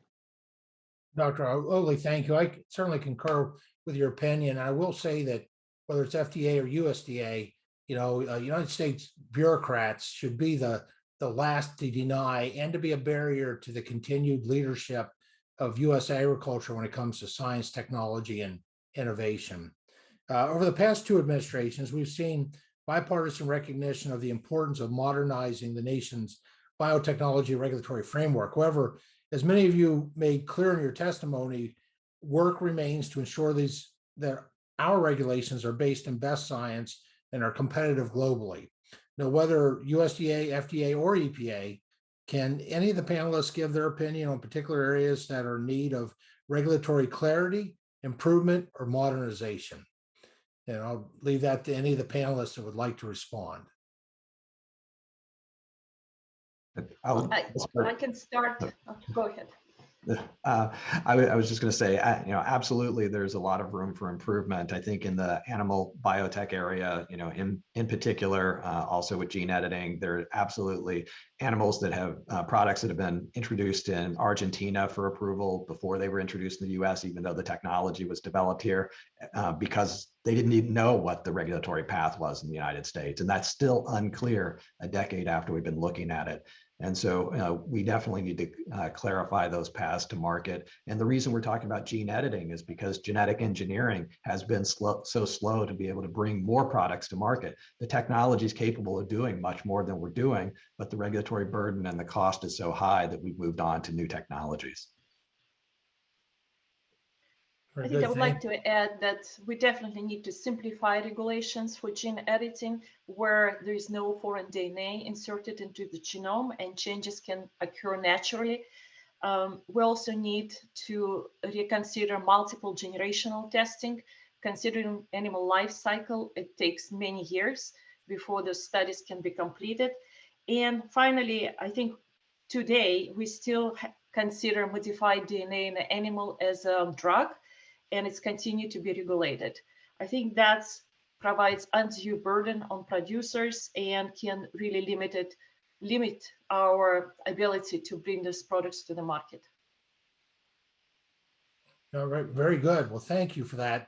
And finally, as some of you may know, just last week, very appreciative, this committee passed legislation to support research efforts on chronic wasting disease, or CWD, that impacts all cervids. A highly contagious prion disease affecting cervids across North America and in my home state of Pennsylvania in particular. I've been heartened by the development of diagnostic tools to detect increased susceptibility and transmissibility of CWD. And with these types of advancement already in the works, do any of the panelists have thoughts about potential of modern genetic tools to improve CWD resilience, and specifically, in particular, in elk and deer populations, which is Pennsylvania impact? And actually, I would ask if you do to please look forward to talking with you about that, or for a written response, because my time has expired. Chairman, thanks so much. Great job. Thank you very much, Mr. Chairman. I'm a ranking member, excuse me, but the gentleman from Pennsylvania is always welcome. And our next member is the gentleman with a great deal of experience and expertise from Illinois, Representative Bobby Rush. I want to thank you, Mr. Chairman, and I'm so well pleased, Mr. Chairman, that we're having this critical hearing this morning. As a proud member of the Ag Committee, as well as the Energy and Commerce Committee, I was pleased to join my esteemed colleagues, Chairwoman Plaskett and Ranking Member Barrett, earlier this month in sending a letter on this very issue to USDA Secretary Millsack and FDA Acting Commissioner Janet Woodstock. Mr. Chairman, we must ensure that our regulatory framework is able to work seamlessly across agencies and departments to incentivize innovation through, I might add, biotechnology. This is the only way that we will be able to successfully address the challenges like food insecurity and climate change. That leads to my question this morning. Mr. Momo and Dr. Chao, in your testimonies, you both discussed the problem of having limited land and resources for farming. As we increase the use of biotechnology and related innovations in our nation, can you explain what role urban farming can play and how it can be best utilized for the good of our nation? Sure, I think urban farming has a huge role to play, not just in producing food, but educating our urban population about agriculture. As we've mentioned here before, we need science, we need regulation, and we need consumer acceptance. And consumer acceptance comes from understanding. So I keep mentioning I have two little kids. When they started learning, they were still reading Old MacDonald. Old MacDonald has not changed since I was a child, and farming has changed. They don't have a new Old MacDonald that has AI, drones, electronic tractors. They're talking about Old MacDonald with the red tractor. So I really think we need to change the way we talk about agriculture and talk about food with our urban population as early as we can. So urban farming has a role to play in that, in producing food for the urban population, but also as an educational tool. From a plant breeding perspective, urban farming, if we're talking about indoor ag, has very different criteria than if I was farming in the field in California or in Illinois elsewhere. So in that perspective, the genetics of the seed that you put in there has to be specific for urban farms, for indoor ag. And that's where the plant breeding comes in, how we can provide genetics. So I can ask Dr. Rice to talk about urban farming from a animal perspective, and Dr. Oley too. Yes. Yeah. Dr. Momo, can you address Yeah, Momo, this also? sure. So I would add, in addition to indoor ag, I think community gardens have been growing in many communities. And as Dr. Chao said, that I think this gives communities access to fresh fruits and vegetables. It gives them access to understanding how our food is produced, which gives them a better understanding of what goes into that and the challenges that go into that. So while it may not be feeding our communities, it's feeding their minds in many ways, even more than their bodies. And I think that's critical for regaining that relationship and connection to our food source, but it also diversifies our source of food. And I think that's critical going forward, that, you know, we need to be thinking about new ways of producing food, not just doing it the same way we've been doing for 200 years. Dr. Chao, in addition to making farming more efficient and reducing food waste, does biotechnology have the potential to lower the cost of fresh fruits and vegetables to make them more affordable? And how specifically would it impact food insecurity in low-income communities around the country? Thank you, Congressman Rush, for that question. I think lowering food insecurity in the low-income population of the country is really, really important. And some of that has to do with shelf life. Right? So we have lots of, I grew up in an immigrant community, so I'm aware of the lack of supermarkets in some areas. And we buy our food from the local bodega, if you will. So to stock fresh fruits and vegetables is difficult because every couple of weeks you have to restock because the food doesn't stay fresh, like berries or lettuce. So if we can use gene editing and other technologies to increase how food can stay fresher for longer, that will allow some of these stores in these neighborhoods to stock shelves, right? So I think that's super important from a food security perspective, but also making food more nutritious and more tastier so that we actually eat it. Like I can put a vegetable in front of my child, whether she eats it or not, is a completely different story. So I think that's also important, is how we address both from the production perspective, but also from the consumption perspective. We can make strawberries all year round, but if it doesn't taste good, then we're not going to eat it. If it cannot stay fresh, we're not going to have it. So those are important things from a food security perspective as well.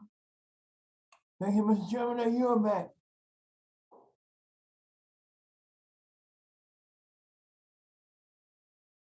You're back, Mr. Chairman. Yes, I'm sorry. I was trying to find my mute button. Thank you very much, Representative Rush, for your questions and comments. The next member that I have before me to be recognized is another gentleman from Illinois, Representative Rodney Davis, for 5 minutes. Representative Davis. Well, thank you, Mr. Chair. Thank you to Chairwoman Plaskett and also Ranking Member Baird and even Ranking Member Johnson. I'd like to throw him in there too. This has been a great opportunity to actually hear from some of the experts in the field. I do want to make sure that we talk about these biotechnology advancements and applications well into the 21st century that have been mentioned throughout this entire hearing. And as you know, and has been said, research shows that gene editing tools like CRISPR, they result in outcomes that could technically be achieved through conventional breeding, which has proved to be a valuable and promising technology in agriculture to enhance the quality and the yields and sustainability of crops. But my question to any of the witnesses right now is whether the federal government or any government around the world, for that matter, should regulate these edited products any differently than their conventionally bred counterparts. Congressman Davis, I really like the way you put that, regulate them any differently, because all food is regulated regardless of how it's produced. All food from plant varieties are regulated. We have general food safeties. So I think the question that all governments around the world is answering is whether these products that could have been done through conventional breeding or occur in nature, but we used advanced technologies to do it, whether they should be differentially regulated. And that differential regulation is what commonly is termed GMO regulation. And internationally, there is consensus now, growing consensus, that these products that could have been done through conventional breeding, but the method to get there was different, does not need to be differentially regulated. So does not need to go through the GMO regulation. So in the US, we don't have such a clear cut GMO in, GMO out. We have 3 agencies that have their own regulatory triggers and their own regulatory policies. And then we have all mentioned how important it is for those three agencies, USDA, EPA, and FDA, to be coordinated and consistent in their policy, both from a scoping perspective, but also from an implementation perspective, meaning they need to make timely decisions together, not separately. We cannot wait on one. It's a three-legged stool that we're sitting on here. So as we're looking into the 21st century, USDA had made some progress, EPA has made some progress, and we're waiting for FDA to join the ranks. So I think there can be better coordination and cooperation between the three agencies. Well, thank you. Anybody else want to take that on? Yeah. Yes, I want to add here one thing, that today we regulate in technology. I think the right way would be to regulate products. And if products are no different and not outside of what occur naturally, then they should go through minimum safety testing and regulatory process. So I think that small change can make a big difference, not to regulate technology, but look at the product. Yeah. And I would just add on to that, they shouldn't be differentially regulated. However, if different countries do regulate them differently, it is important that governments are aware of the changes, and therefore the registry that Japan has is useful for governments because we want to ensure that trade continues to flow as well. Great. Hey, thank you all for your responses. One of the priorities of this subcommittee is agriculture research.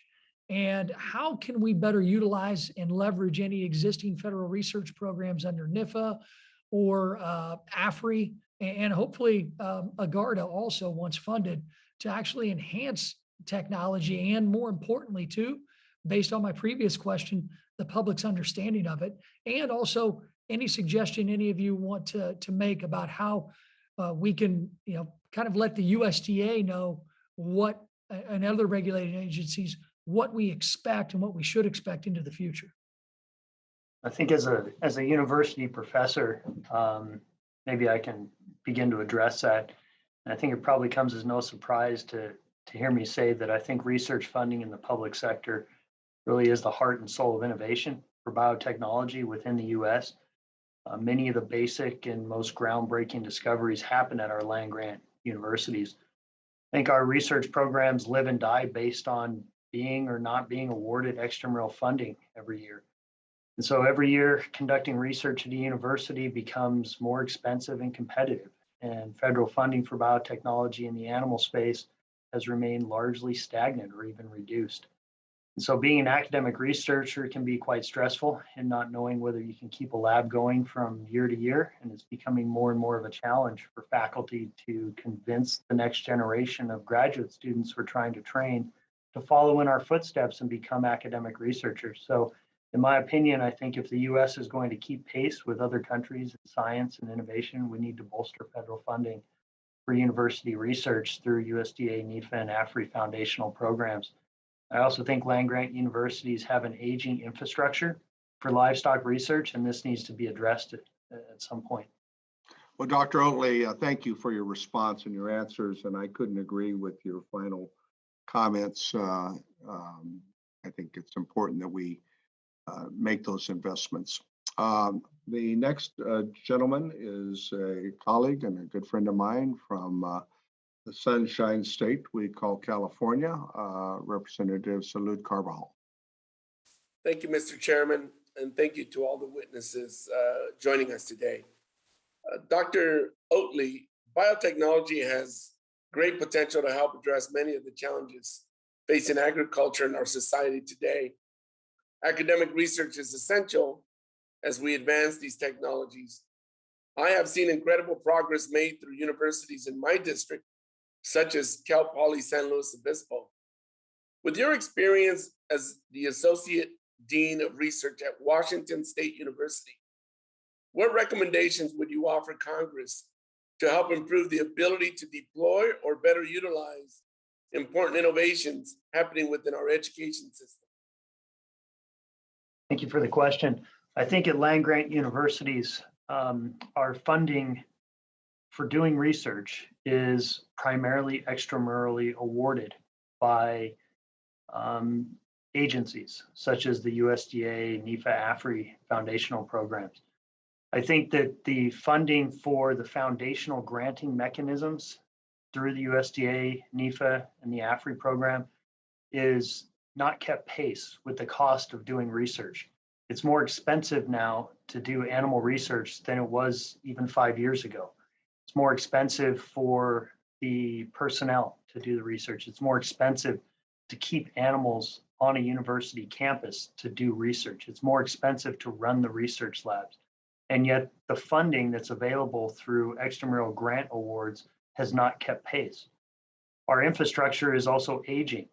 The infrastructure that was put in place for conducting livestock research, large animal research at our land grant universities and supported federally is aging. And now we're looking to how do we improve that infrastructure? Does it come from the private sector, or is this something that should be supported at the federal level? I would think it should be supported at the federal level, being land grant universities. So I think that a bolstering of the funding available for basic and applied research in the universities and an improvement to our aging infrastructure is desperately needed. Thank you very much. Mr. Bobo, finding innovative ways to make our food system more sustainable and resilient is becoming increasingly important. However, global acceptance of biotechnology products continues to be inconsistent. And I know we touched on this with several of my colleagues' questions earlier. Mr. Bobo, how have uncertainties regarding other countries' approvals of new genetically engineered products affected U.S. seed and biotechnology companies? What can be done to increase acceptance of biotechnology products abroad? Yeah, so there have been dramatic impacts of the decisions that other countries have made. It could be China blocking imports of food, which caused disruptions around the world. It could be slow regulatory approvals in Europe that caused delays of years in the adoption of products in the United States. So slowing down the adoption, increasing the cost, all of those things have a dramatic impact and a chilling effect in other parts of the world.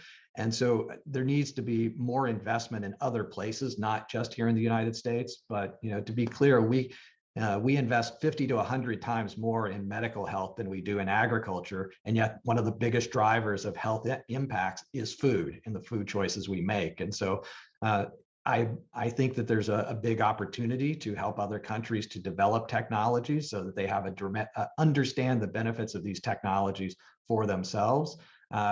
Dialogue with Europe, the changes that have happened in Japan, I think are very encouraging, and we need to leverage those conversations with other places like China and Europe. There have been recent developments in the UK. They're opening up to gene editing. Very critical conversation should be happening around that to leverage that movement in order to shape global opinion. Thank you very much. Mr. Chair, I yield back.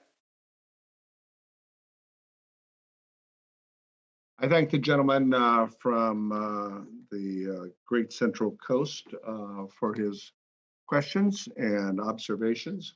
The next member that is in the order given to me is representative from Minnesota, Mr. Jim Hagedorn, and that will be followed by the next member from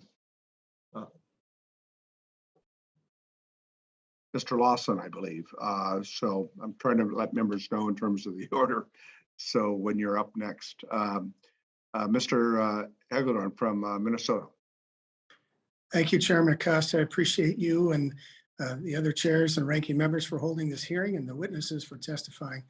I really appreciate it. It's a very important subject, and it's one that we should keep addressing.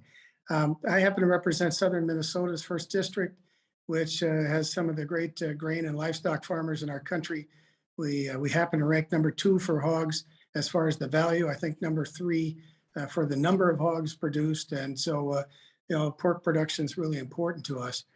Long before anybody had ever heard of COVID-19, I was on the House floor and working in bipartisan fashion with many members of this committee to make sure that we could address something called African swine fever. And, African swine fever is one of those things that we really need to make sure we protect our producers in America at the ports with more folks to do inspections, the Beagle brigades and everything else. And Mr. Chairman, I'd encourage you to, maybe we can bring the USDA and DHS people down and talk a little bit about their plan for how we would address an outbreak of African swine fever in our country, particularly since USDA just found it in the Caribbean. It's getting a little close and we need to do everything we can. So if we could move on that, that would be terrific in the near future. The problem with this disease is that it killed 7 million or more hogs in places like China and Vietnam. It'd just be devastating if it came into the United States. And it wouldn't just be pork producers. We'd be talking about everybody up and down the chain. You know, seed corn dealers. You're looking at feed mills, implement dealers, packers, truckers, grocers, and of course, consumers would be harmed the most in the end, probably with much higher prices and less choice. And all that spills into our rural communities. If hog production in areas like ours is down, that means less people shopping on Main Street, going to our schools and everything else. So I'd say that this is an issue that we should keep investigating. I would ask all the witnesses to please chime in. Is there a, what do you think we can do? If you could speak to the detail of biotechnology research for African swine fever, what's going on? Where do you think it needs to go? How far along are we? That type of thing. I can chime in on that question again with the need to understand why some wild populations of animals are resistant to things like African swine fever, like the warthog. So I think there's biotechnology applications in the form of gene editing to try to address that. But I think there's another angle to work there, and that's also targeting the vector, and that is the tick that is transmitting the virus amongst animals. And so I think it's a two-pronged approach, probably gene editing of an animal, but also targeting the vector through vaccines or other strategies to eliminate the ticks that are carrying the virus.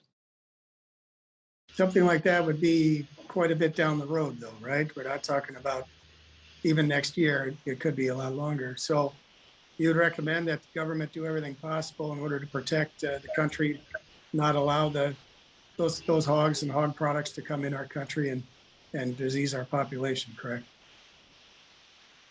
In the short term, yes. Any of the other witnesses like to discuss this issue a little bit? I think just recent progress that USDA demonstrated the new vaccine against ASF. We're very encouraged by that vaccine. It seems to be working better than any previous vaccine we've seen. So that's really promising. In terms of biotechnology application, we are at the beginning, and it's going to be a long time before we will find solution. But I want to say that where we are with other biotechnology traits might have chilling effect on how much investment would be put toward ASF.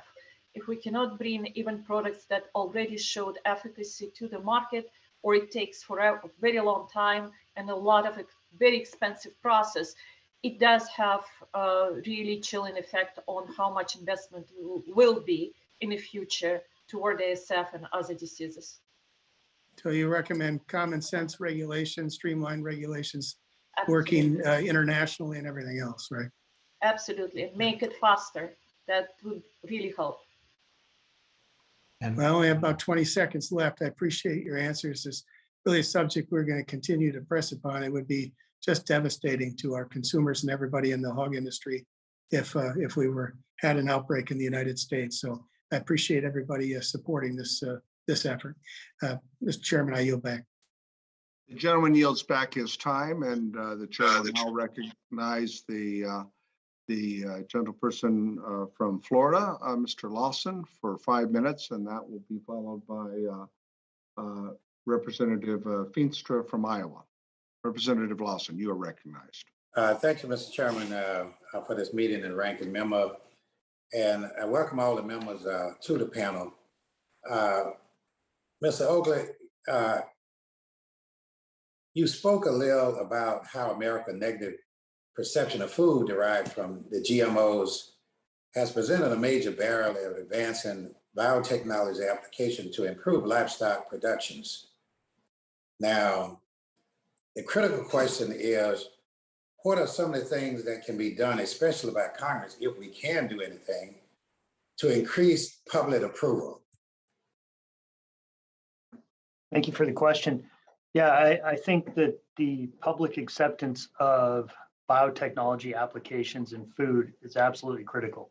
We can do the most important and the coolest science in the lab, but if we can't advance it into the public because it's not accepted, then what's it for? I do believe that there's a lack of understanding about science behind biotechnology in the general public domain. And that's because it was a narrative shaped 20 years ago and has been being handed down from generation to generation. I think the science, the application, the importance of the use of biotechnologies to improve food production is very different now. At Washington State University, we are working towards trying to develop a new public narrative on gene editing of livestock by interlacing science with bioethics. Prior to the pandemic, we were gearing up for a major public engagement campaign that would start locally, hopefully grow statewide, and hopefully find traction nationally. I do think land-grant universities have an opportunity in serving as a think tank and opinion makers to play a role in changing the public narrative on biotechnology and animals. I guess I would encourage Congress to find ways to support that through federal grants or other ways to fund the efforts that are going on at land-grant universities to engage at the public level better, even down to having educational programs at our grade school and high school levels about what gene editing is and how it can help feed the future.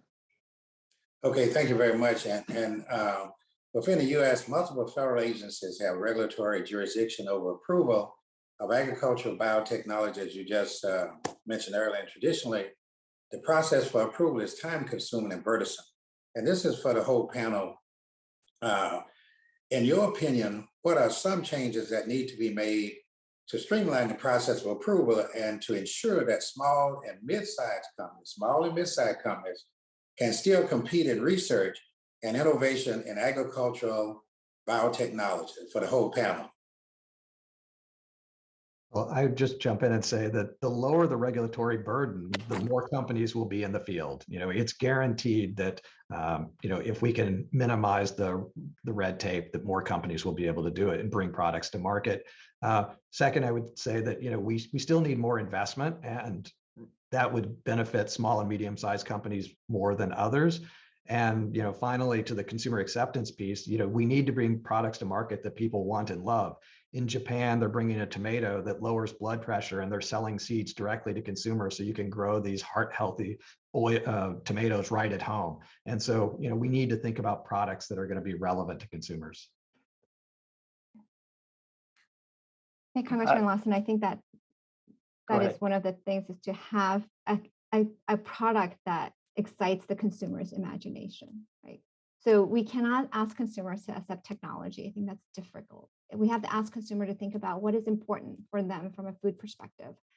So we use Impossible Burgers all the time. It's a huge consumer, has a huge consumer pull, and it is used GMO soybeans. So I think the future is here, and we have to make a distinction between gene editing, where we're modifying within the animal and the plant's genome, that could occur in nature or through conventional breeding. And I think that is changing the narrative of consumer acceptance, not just in this country, but around the world.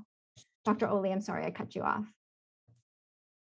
No worries. I was just going to add that I think the current regulatory framework is somewhat unnecessarily cumbersome and expensive for many gene editing applications. And I think the process is potentially too ambiguous for gene editing, and the pace of review is somewhat glacial. So I think if we're going to foster innovation to design that farm animal of the future, the gene edits that can arise in nature and be propagated by selective breeding should have limited regulatory oversight. Okay, thank you, Mr. Chairman. I'm going to yield back, but for the record, Mr. Chairman, I want to know what kind of tomato that is. Is that going to lower blood pressure? And so if you can get some information back, that'll be interesting. Well, if I find that tomato, my friend, I will make it mandatory that a case be supplied to every member of the Agriculture Committee, because we could certainly use that to lower our collective blood pressure. Okay. For good health. We'll work on that. All right. One of the takeaways of this joint subcommittee hearing. The next person that we have to recognize, Mr. Finstra from Iowa. And then that follows by my friend and colleague from California, Mr. Panetto. Mr. Finster, you're recognized for 5 minutes. Thank you, Chairman Costa, Chairman Plaskett, and all the ranking members of Baird and Johnson. Thank you for having this today. Very informative.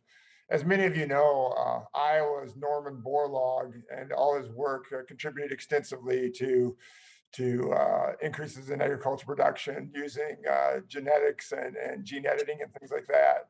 So obviously, I'm very supportive of the use of genetic innovations to help improve resiliency in our crops, our flocks, our herds, animal diseases, and everything. As the U.S. continues to develop product through biotechnology, it is important that we streamline the regulatory approval process that we just talked about. We cannot let our own regulatory hurdles get in the way of more productive agriculture and global competitiveness. With gene editing and biotechnology, a lack of information can also lead to a lack of trust. And we're seeing that around the world. And Dr. Chao, I just want to ask you, back in your time, during your time at USDA, what was the position at that time, or what do you think the position is today on gene editing of our agricultural food products? I think the position at USDA when I was there just a few years ago and now has not changed. We need to use all the technology that we have in our toolbox to make our agriculture more sustainable, both productive and also sustainable. And I think the latest Secretary's initiative on that, it demonstrates that it has not, I think that attitude hasn't changed. But I think it's what we've been talking about here is potential. It's a dream. We need a plan, right, to achieve what we need to achieve. And that it's both from a regulatory perspective, how we modify and modernize our regulatory system. So we recognize this experience we have gained in all these years regulating products, and also the new science and new evidence that's out there. So we're not asking to decrease the regulatory burden unnecessarily. We're asking that regulatory burden to be justified by the risk. So I think that is that's what we're asking for. So for these new products that could have been done through conventional breeding, both on the animal side and the plant side, there are multiple layers of oversight, both from a public perspective and a private perspective, that ensures that these products are safe for consumption and for production. So that additional regulatory hurdle from the government side needs to be proportionate to the risk we're talking about here. Yeah. We also need research investment. I think that's super important as well. Yep. Yep. Yeah, I would agree. Do you think the department, I think there's a PR issue, public relations issue with the public and what the public sometimes perceives as concerns. Do you think there's anything that we can do there to create better perception in this arena? I think we all have a role in that. I think from a regulatory perspective, the job of the regulatory agency is to ensure that we have a safe food supply. It is not the job of the regulatory agencies to ensure that there's market acceptance. They need to regulate based on real risk, not perceived risk. It is incumbent on the rest of us in the agricultural community to actually talk about why we do the things we do. I think Jack mentioned this. We can do lots of these things, but why do we do it? We do it from animal welfare purposes. We do it from climate change purposes. We do it from a food security and nutritional security purposes. And those are things that matter to consumers. Yep. So I think that is where we need to focus our attention. Yeah, thank you. Thank you so much for your comments. So just like my good friend, Representative Hagedorn, I have the largest swine production in my district. And obviously, I'm very concerned about African swine fever and what's happening. Dr. Oatley, does the approach proposed by the USDA in its ANPR make sense for animal innovations? And do you see USDA having a role in the regulation of animal agriculture innovations moving forward? Yeah, thanks for the question. I absolutely do see a role for the USDA, and I am very much supportive of that advance notice for proposed rulemaking that was released by the USDA. When it comes to African swine fever, as we've talked about several times during this hearing already, I think if we're going to use biotechnologies, it's probably years out before we address that. So we need a quicker solution for addressing the potential threat now. But the long-term solution, I think, rests with biotechnology, with gene editing.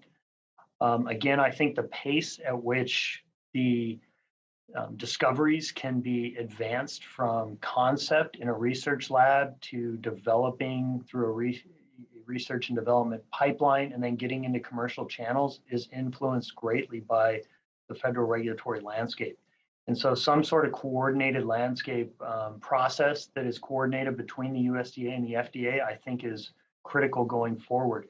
I think many small businesses, even academic labs that are trying to develop applications in this space, start to just fall off into the margins as the process for monitoring and approval becomes more burdensome and more costly, and that's stifling to innovation. Yep. Thank you, Dr. Oatley. I fully agree with you. And we have a lot of private organizations, nonprofits in my area that are doing that. Thank you, and I yield back. Thank the gentleman for your questions, and my colleague from California, representing a wonderful part of California Central Coast, Congressmember Jimmy Panetta. You're recognized for 5 minutes. Thank you, Chair Costa, and thank you, Chair Plaskett, and of course, the ranking members for this joint hearing. Really appreciate this opportunity. And of course, thanks to all the witnesses who showed up today via Zoom. Thank you very much. I want to address just a couple of areas. I know a lot have been already mentioned, so let me just focus on public-private partnerships, one, and I'm going to hit Dr. Chao with that question, and then the increasing acceptance of biotech abroad, and I'm going to ask Mr. Bobo and Dr. Rice on that. So, Dr. Chao, obviously, thank you for being here. As you heard, you might have heard mentioned by Rodney Davis, my co-chair of the Ag Research Caucus. We've been able to work pretty well, or at least see the success of public-private partnerships, especially when they leverage the USDA and its resources. And so I was wondering, Dr. Chao, when it comes to biotechnology innovation, can you provide some real-world examples of public-private partnerships in action? And if anybody else would like to weigh in, feel free to do it. But I'll start with Dr. Chao.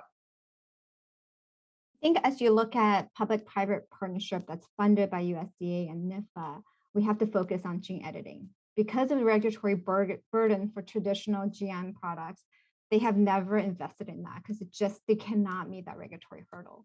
So a couple examples on gene editing that is cover crops. There is a consortium that's funded by NIFA of public universities in all across the Midwest states, including a private company, a small company, a startup company that is gene editing pennycress, that's a cover crop, so that the oils are now edible and can be used in animal feed. So farmers can plant it from an environmental perspective, but they can also sell the seeds now for a cash crop perspective. So that is in early commercial stages, and it's very exciting. Another thing that ARS has been funding is this consortium with another startup company called Pairwise that is looking at the genetic diversity within berries and trying to use gene editing to make discovery, but also to implement that so the berries can be thornless, can have better nutrition so that there's more availability to consumers and to producers. So those are two things that where there is specific investment and utility of gene editing. But I think there are some great examples of public-private partnership that goes beyond gene editing. It's plant breeding, right? UC Davis strawberry program, putting out 60 varieties, a patented variety of strawberries, which is 93% of what's been grown in California, a great public-private partnership.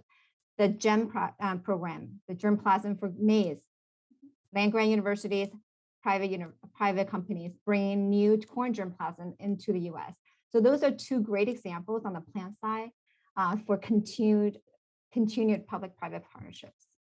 Great. And I just got some time here, so I want to move on to my next area of questions, and that's the acceptance of biotech abroad. Obviously, we've heard about the challenges that producers in the biotech industry face when it comes to increasing acceptance of biotechnology products, not just here, as I think Mr. Lawson, Representative Lawson talked about, but also abroad. And we know that there are consumers that are very skeptical abroad, obviously here too, but also abroad. How can our government help those consumers understand the safety and efficacy of these technologies that we've been talking about? And obviously, it's more pronounced, I think, in other nations than in the United States. So what can we do to help those nations come to more of an acceptance? If Mr. Bobo or Dr. Rice, if you want to take that question. Yeah, I can begin. This was my job when I was at the State Department for 12 years. I traveled to 50 countries, met with scientists, policymakers, and others. within the State Department, there are outreach funds. So there's PR efforts that are done to hold meetings, to do workshops and other things. Similarly, the Foreign Agricultural Service every day is out there having these conversations with other governments about their regulations, about the potential of the technology, advocating for partnerships with US institutions. But the funding for those outreach programs is about $1 million a year. And when you think about $100 billion industry, one might think that we could be investing a little bit more whenever there's a regulatory or disruption. It costs hundreds of millions, if not billions of dollars. And so, we could provide more resources to those agencies that are on the front lines. And yeah, I can just add that we've conducted several rounds of consumer research, and what we see out of this research, that for consumers, regulatory approval is extremely important, and as well as safety and testing of the products. But also what is important is the communication about the benefits of those products. This is on the top of the mind for consumer acceptance. And a simple answer to your question, Congressman, is we need to ensure US regulatory framework is functional, fit for purpose, and information about benefits is broadly available. Great. Thank you, Dr. Rice. Thanks to all the witnesses. I yield back. Thank you, Mr. Chair. Thank the gentleman for his comments and questions, and staff and I've coordinated with my co-chair, Representative Plaskett, on this. And what we will do, I believe is the last member to ask questions that I have before me is Representative Fishbach. Oh, and I'm told Barry Moore from Alabama. So it's the chair's intention to close this the joint hearing between the two subcommittees after the gentleman from Alabama has a chance to ask the questions. And then we'll allow a brief opportunity for my co-chair and the ranking members if they have any thoughts that they would like to follow up with, so that we can, with the busy schedule that we all have with this afternoon and this week, conclude the hearing. So with that said, Representative Fishbach from Minnesota, you're recognized for 5 minutes. Thank you very much, Mr. Chair. And I'd just like to explore a little bit. I know that Congressman Feenstra was talking to Dr. Oatley about a little bit about the FDA process, and I understand you have firsthand experience with that. You used the phrase coordinated landscape, and you mentioned, like I said, you mentioned a little bit earlier. I'm wondering if you could potentially expand on that. There's what kind of things that we could do to improve that process, because I'm very, very excited about the use of biotechnology, particularly in the ag field, and I think that there's great strides that we can make, but don't want those kinds of burdens in the way of innovation and our move forward. And so just I know you have the experience. If you want to walk us through the process and maybe offer improvements, or how you would like to approach that, since you do have the firsthand experience. So I will, but what can we do to help that process and potentially even lower those costs to get these products, or to get this innovation moving? Thank you for the question. Now, let me first say that my experience with the FDA approval process is at the investigational stage. That's the kind of first line of communication with the FDA by opening an investigational new animal drug filing. And I do have several of those now. Essentially, this allows for communication with the FDA to share information about what the gene editing application is in a food animal.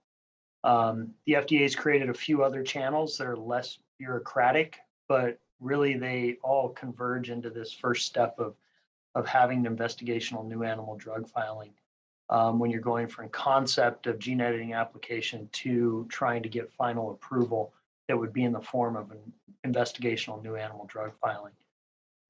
With these filings in hand, a developer like myself can share information about the concept, provide experimental data supporting the concept. At some point, when enough data has been collected and the concept has been matured experimentally, then the investigation filing gets converted to the next stage. And that's where a more rigorous process kicks in and eventually leading to a decision-making point.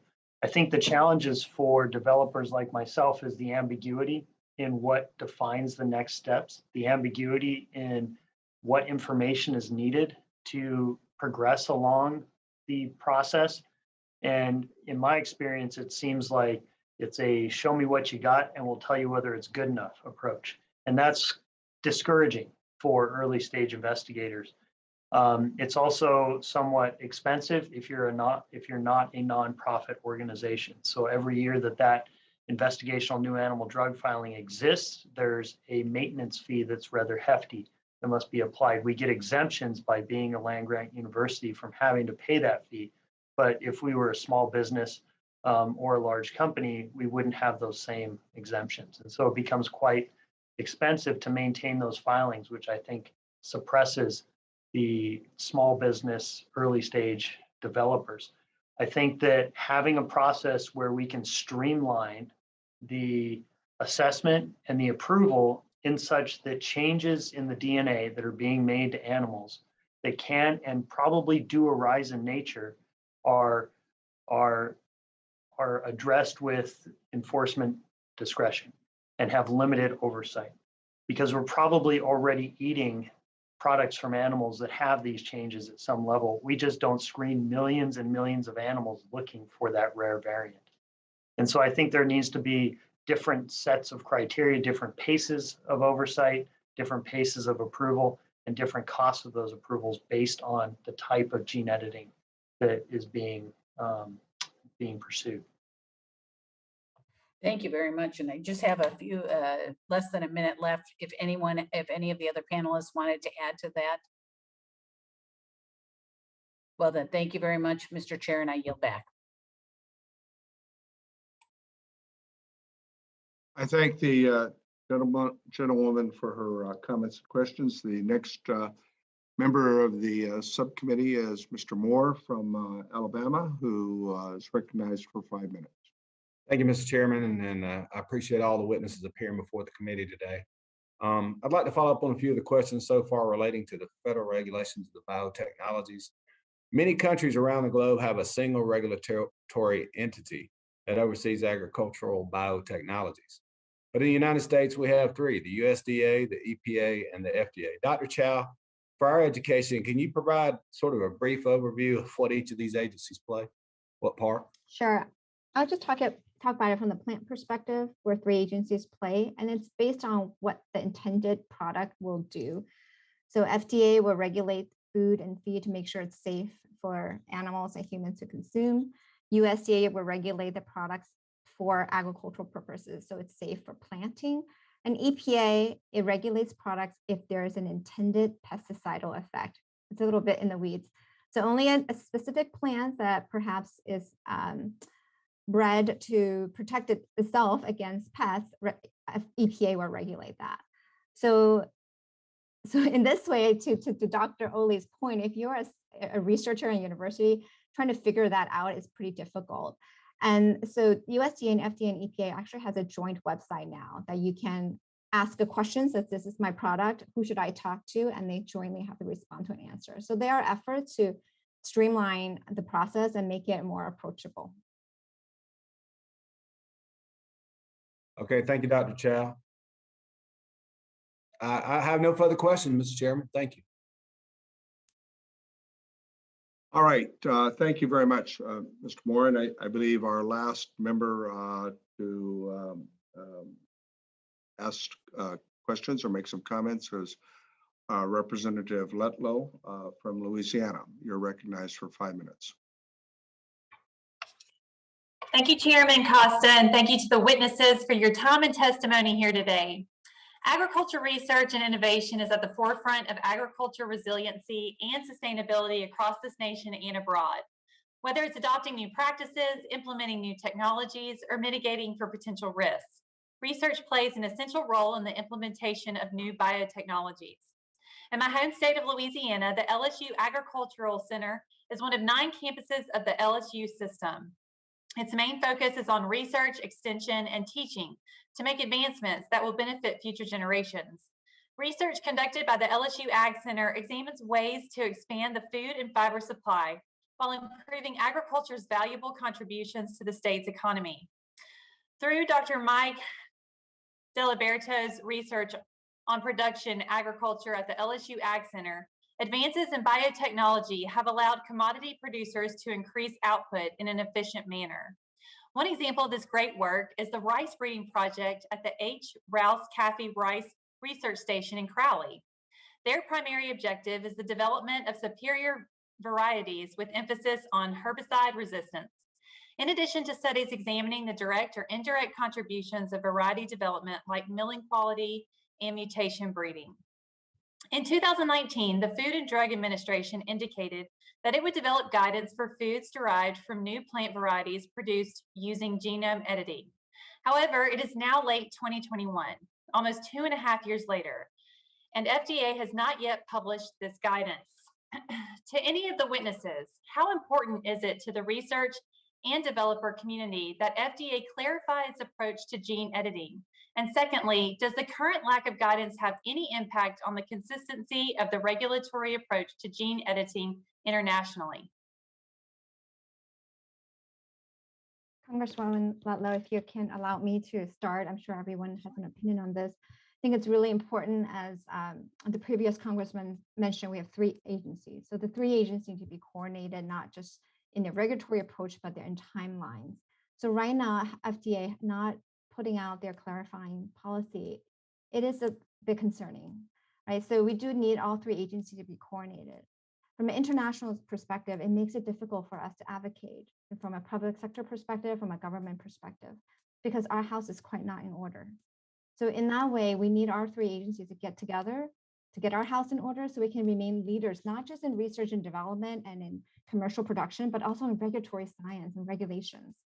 So in that view, we are really looking towards the 3 agencies to work better together so that they're putting out policies together, that they're coordinating and collaborating, and not just sharing information, but actually working together to make sure that there is not too much duplicity in the work, in the way they regulate, and to be as streamlined as possible, especially I think for these products of gene editing, where we are working within the plant and animal genome that could have been done through conventional breeding or naturally occurring. I know we keep coming back to that point, but this is really the 21st century advances that we're trying to talk about here. Thank you. Would anybody else like to comment? I speak on the animal side. I'd say that genetic engineering of animals right now goes through a drug review process at the FDA. That drug review process was set forth by the Federal Food, Drug, and Cosmetic Act. And this assigned regulatory oversight of genetically modified animals to the FDA.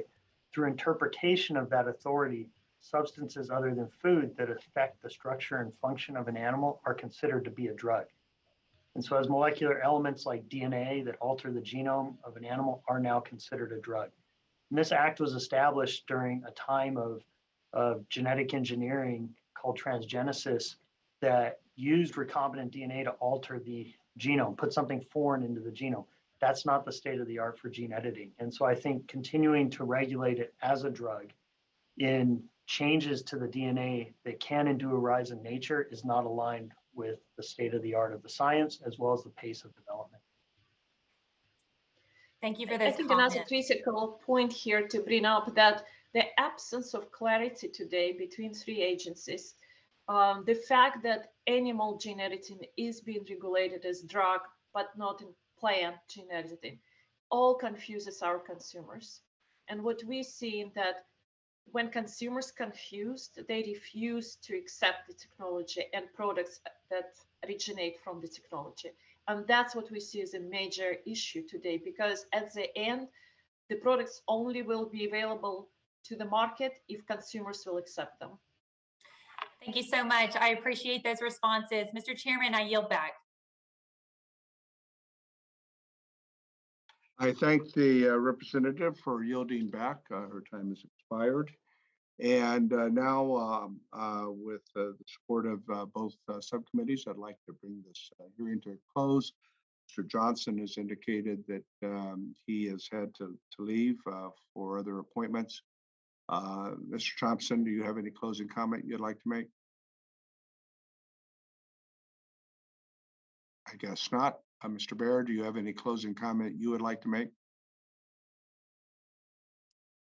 Yes, Mr. Chairman, I would. I really appreciate that opportunity because I want to express how much I've appreciated the witnesses today and the expert work that they're doing, and that it really is encouraging to me that we recognize that biotechnology and agriculture really does represent a true bright spot in the future for our global economy.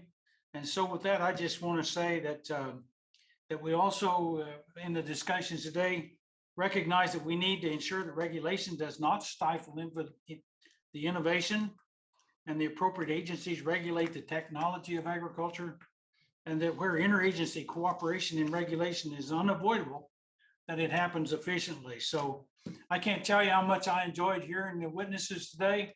I could have spent the rest of the afternoon discussing some of these issues. So I want to make sure that we thank them for being here, and I yield back. Thank you. Okay, well, we thank you for your enthusiasm and your focus, and I will now yield to our colleague and co-chair, who, without her participation and enthusiasm and focus and her staff's efforts, this joint subcommittee hearing would not have been possible.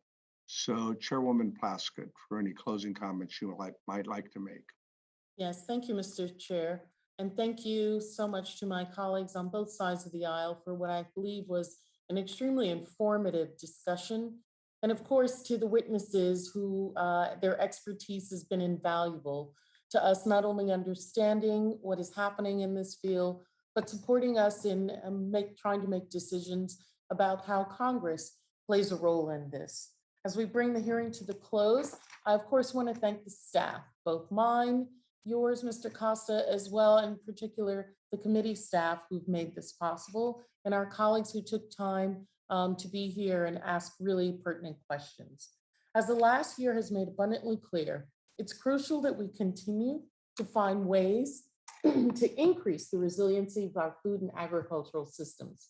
We need to work with researchers and farmers to accelerate efforts to develop crops and animals that are better suited to adapt to the increasingly severe impacts of climate change, and paired with improved practices, better help us mitigate climate change. As well, we have learned that there is in fact a role both for us as regulators and to the industry to make consumers feel more comfortable with the strides that science has been made. And I can't wait to get to work with my colleague and ranking member, Mr. Baird, to see how our subcommittee, working with you, Mr. Costa, and others, and Mr. Johnson, as well as the full committee, can make this a reality. Thank you so much and for the time, and I yield back to you, Chair Costa. Well, thank you very much, Chairwoman Plaskett, for your comments. I couldn't agree with you more. And I too also want to thank the ranking members, and I think this has been a good use of time by both subcommittee members in working together on what really is an overlap of interests by both of our subcommittees. The panel experts today provided not only important testimony, but I think did a very good job of answering the questions. I'm sure there will be follow-up. One thing that has struck me in listening to today's testimony is the technological jump that I think is taking place not only in the last decade, but certainly in the next. And it has to be. It has to be with the population growth that we've all talked about here. By the middle of the century, it being almost 10 billion people. We're over 7.5 now at this point in time. And trying to produce more food for our nation and for this planet with less is, in light of climate change, a tall order, to say the least. And so I think it's important that the takeaways from today's hearing is something that both subcommittees will focus on, and our staff, on how we incentivize innovation in agriculture, deal with some of the larger threats that are facing in terms of drought, extreme drought conditions that we find ourselves in, dealing with efforts that provide threats and disease-resistant animals and drought-tolerant crops. Two things that are critical to our food supply chain, and technology is going to be a key part of how we make sustainability a greater part of our ability to produce food. So sustainability, frankly, has been a part of our success, but we need to do more. We have to do more. And I think, as you hear me say regularly, and I think most of the members of the committee share this thought, food is not only a national security issue, but a world security issue. Food and fiber that so many folks take for granted, that's on their dinner table every night, cannot happen unless we ensure that we have a robust and sustainable ability to produce that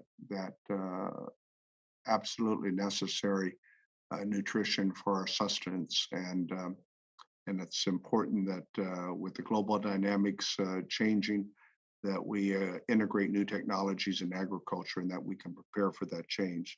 So once again, I want to thank the witnesses and the researchers and the advocates to figure out how we can continue to build better efforts in terms of public-private partnerships with our universities throughout the country and through the private sector.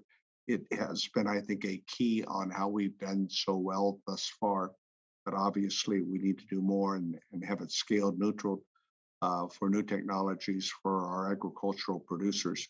The bottom line is if we do this, we can address the challenges of the future for sustainability in the production of food and fiber, not only for our nation, but for the world. So with that, under the rules of the committee, the record of today's hearing will remain open for 10 calendar days to receive additional material and supplement written responses from witnesses to any question posed for the members. So again, to our witnesses who did a terrific job today, we may have follow-up questions for you by members of the committee, because we really want to ensure that the takeaways from this joint subcommittee hearing are something that we can build on. And that's what I hope will take place. So the joint committee hearing of the Subcommittee on Livestock and Foreign Agriculture and the Subcommittee on Biotechnology and Horticulture and Research, with the support of my co-chair, is now adjourned. Thank you very much.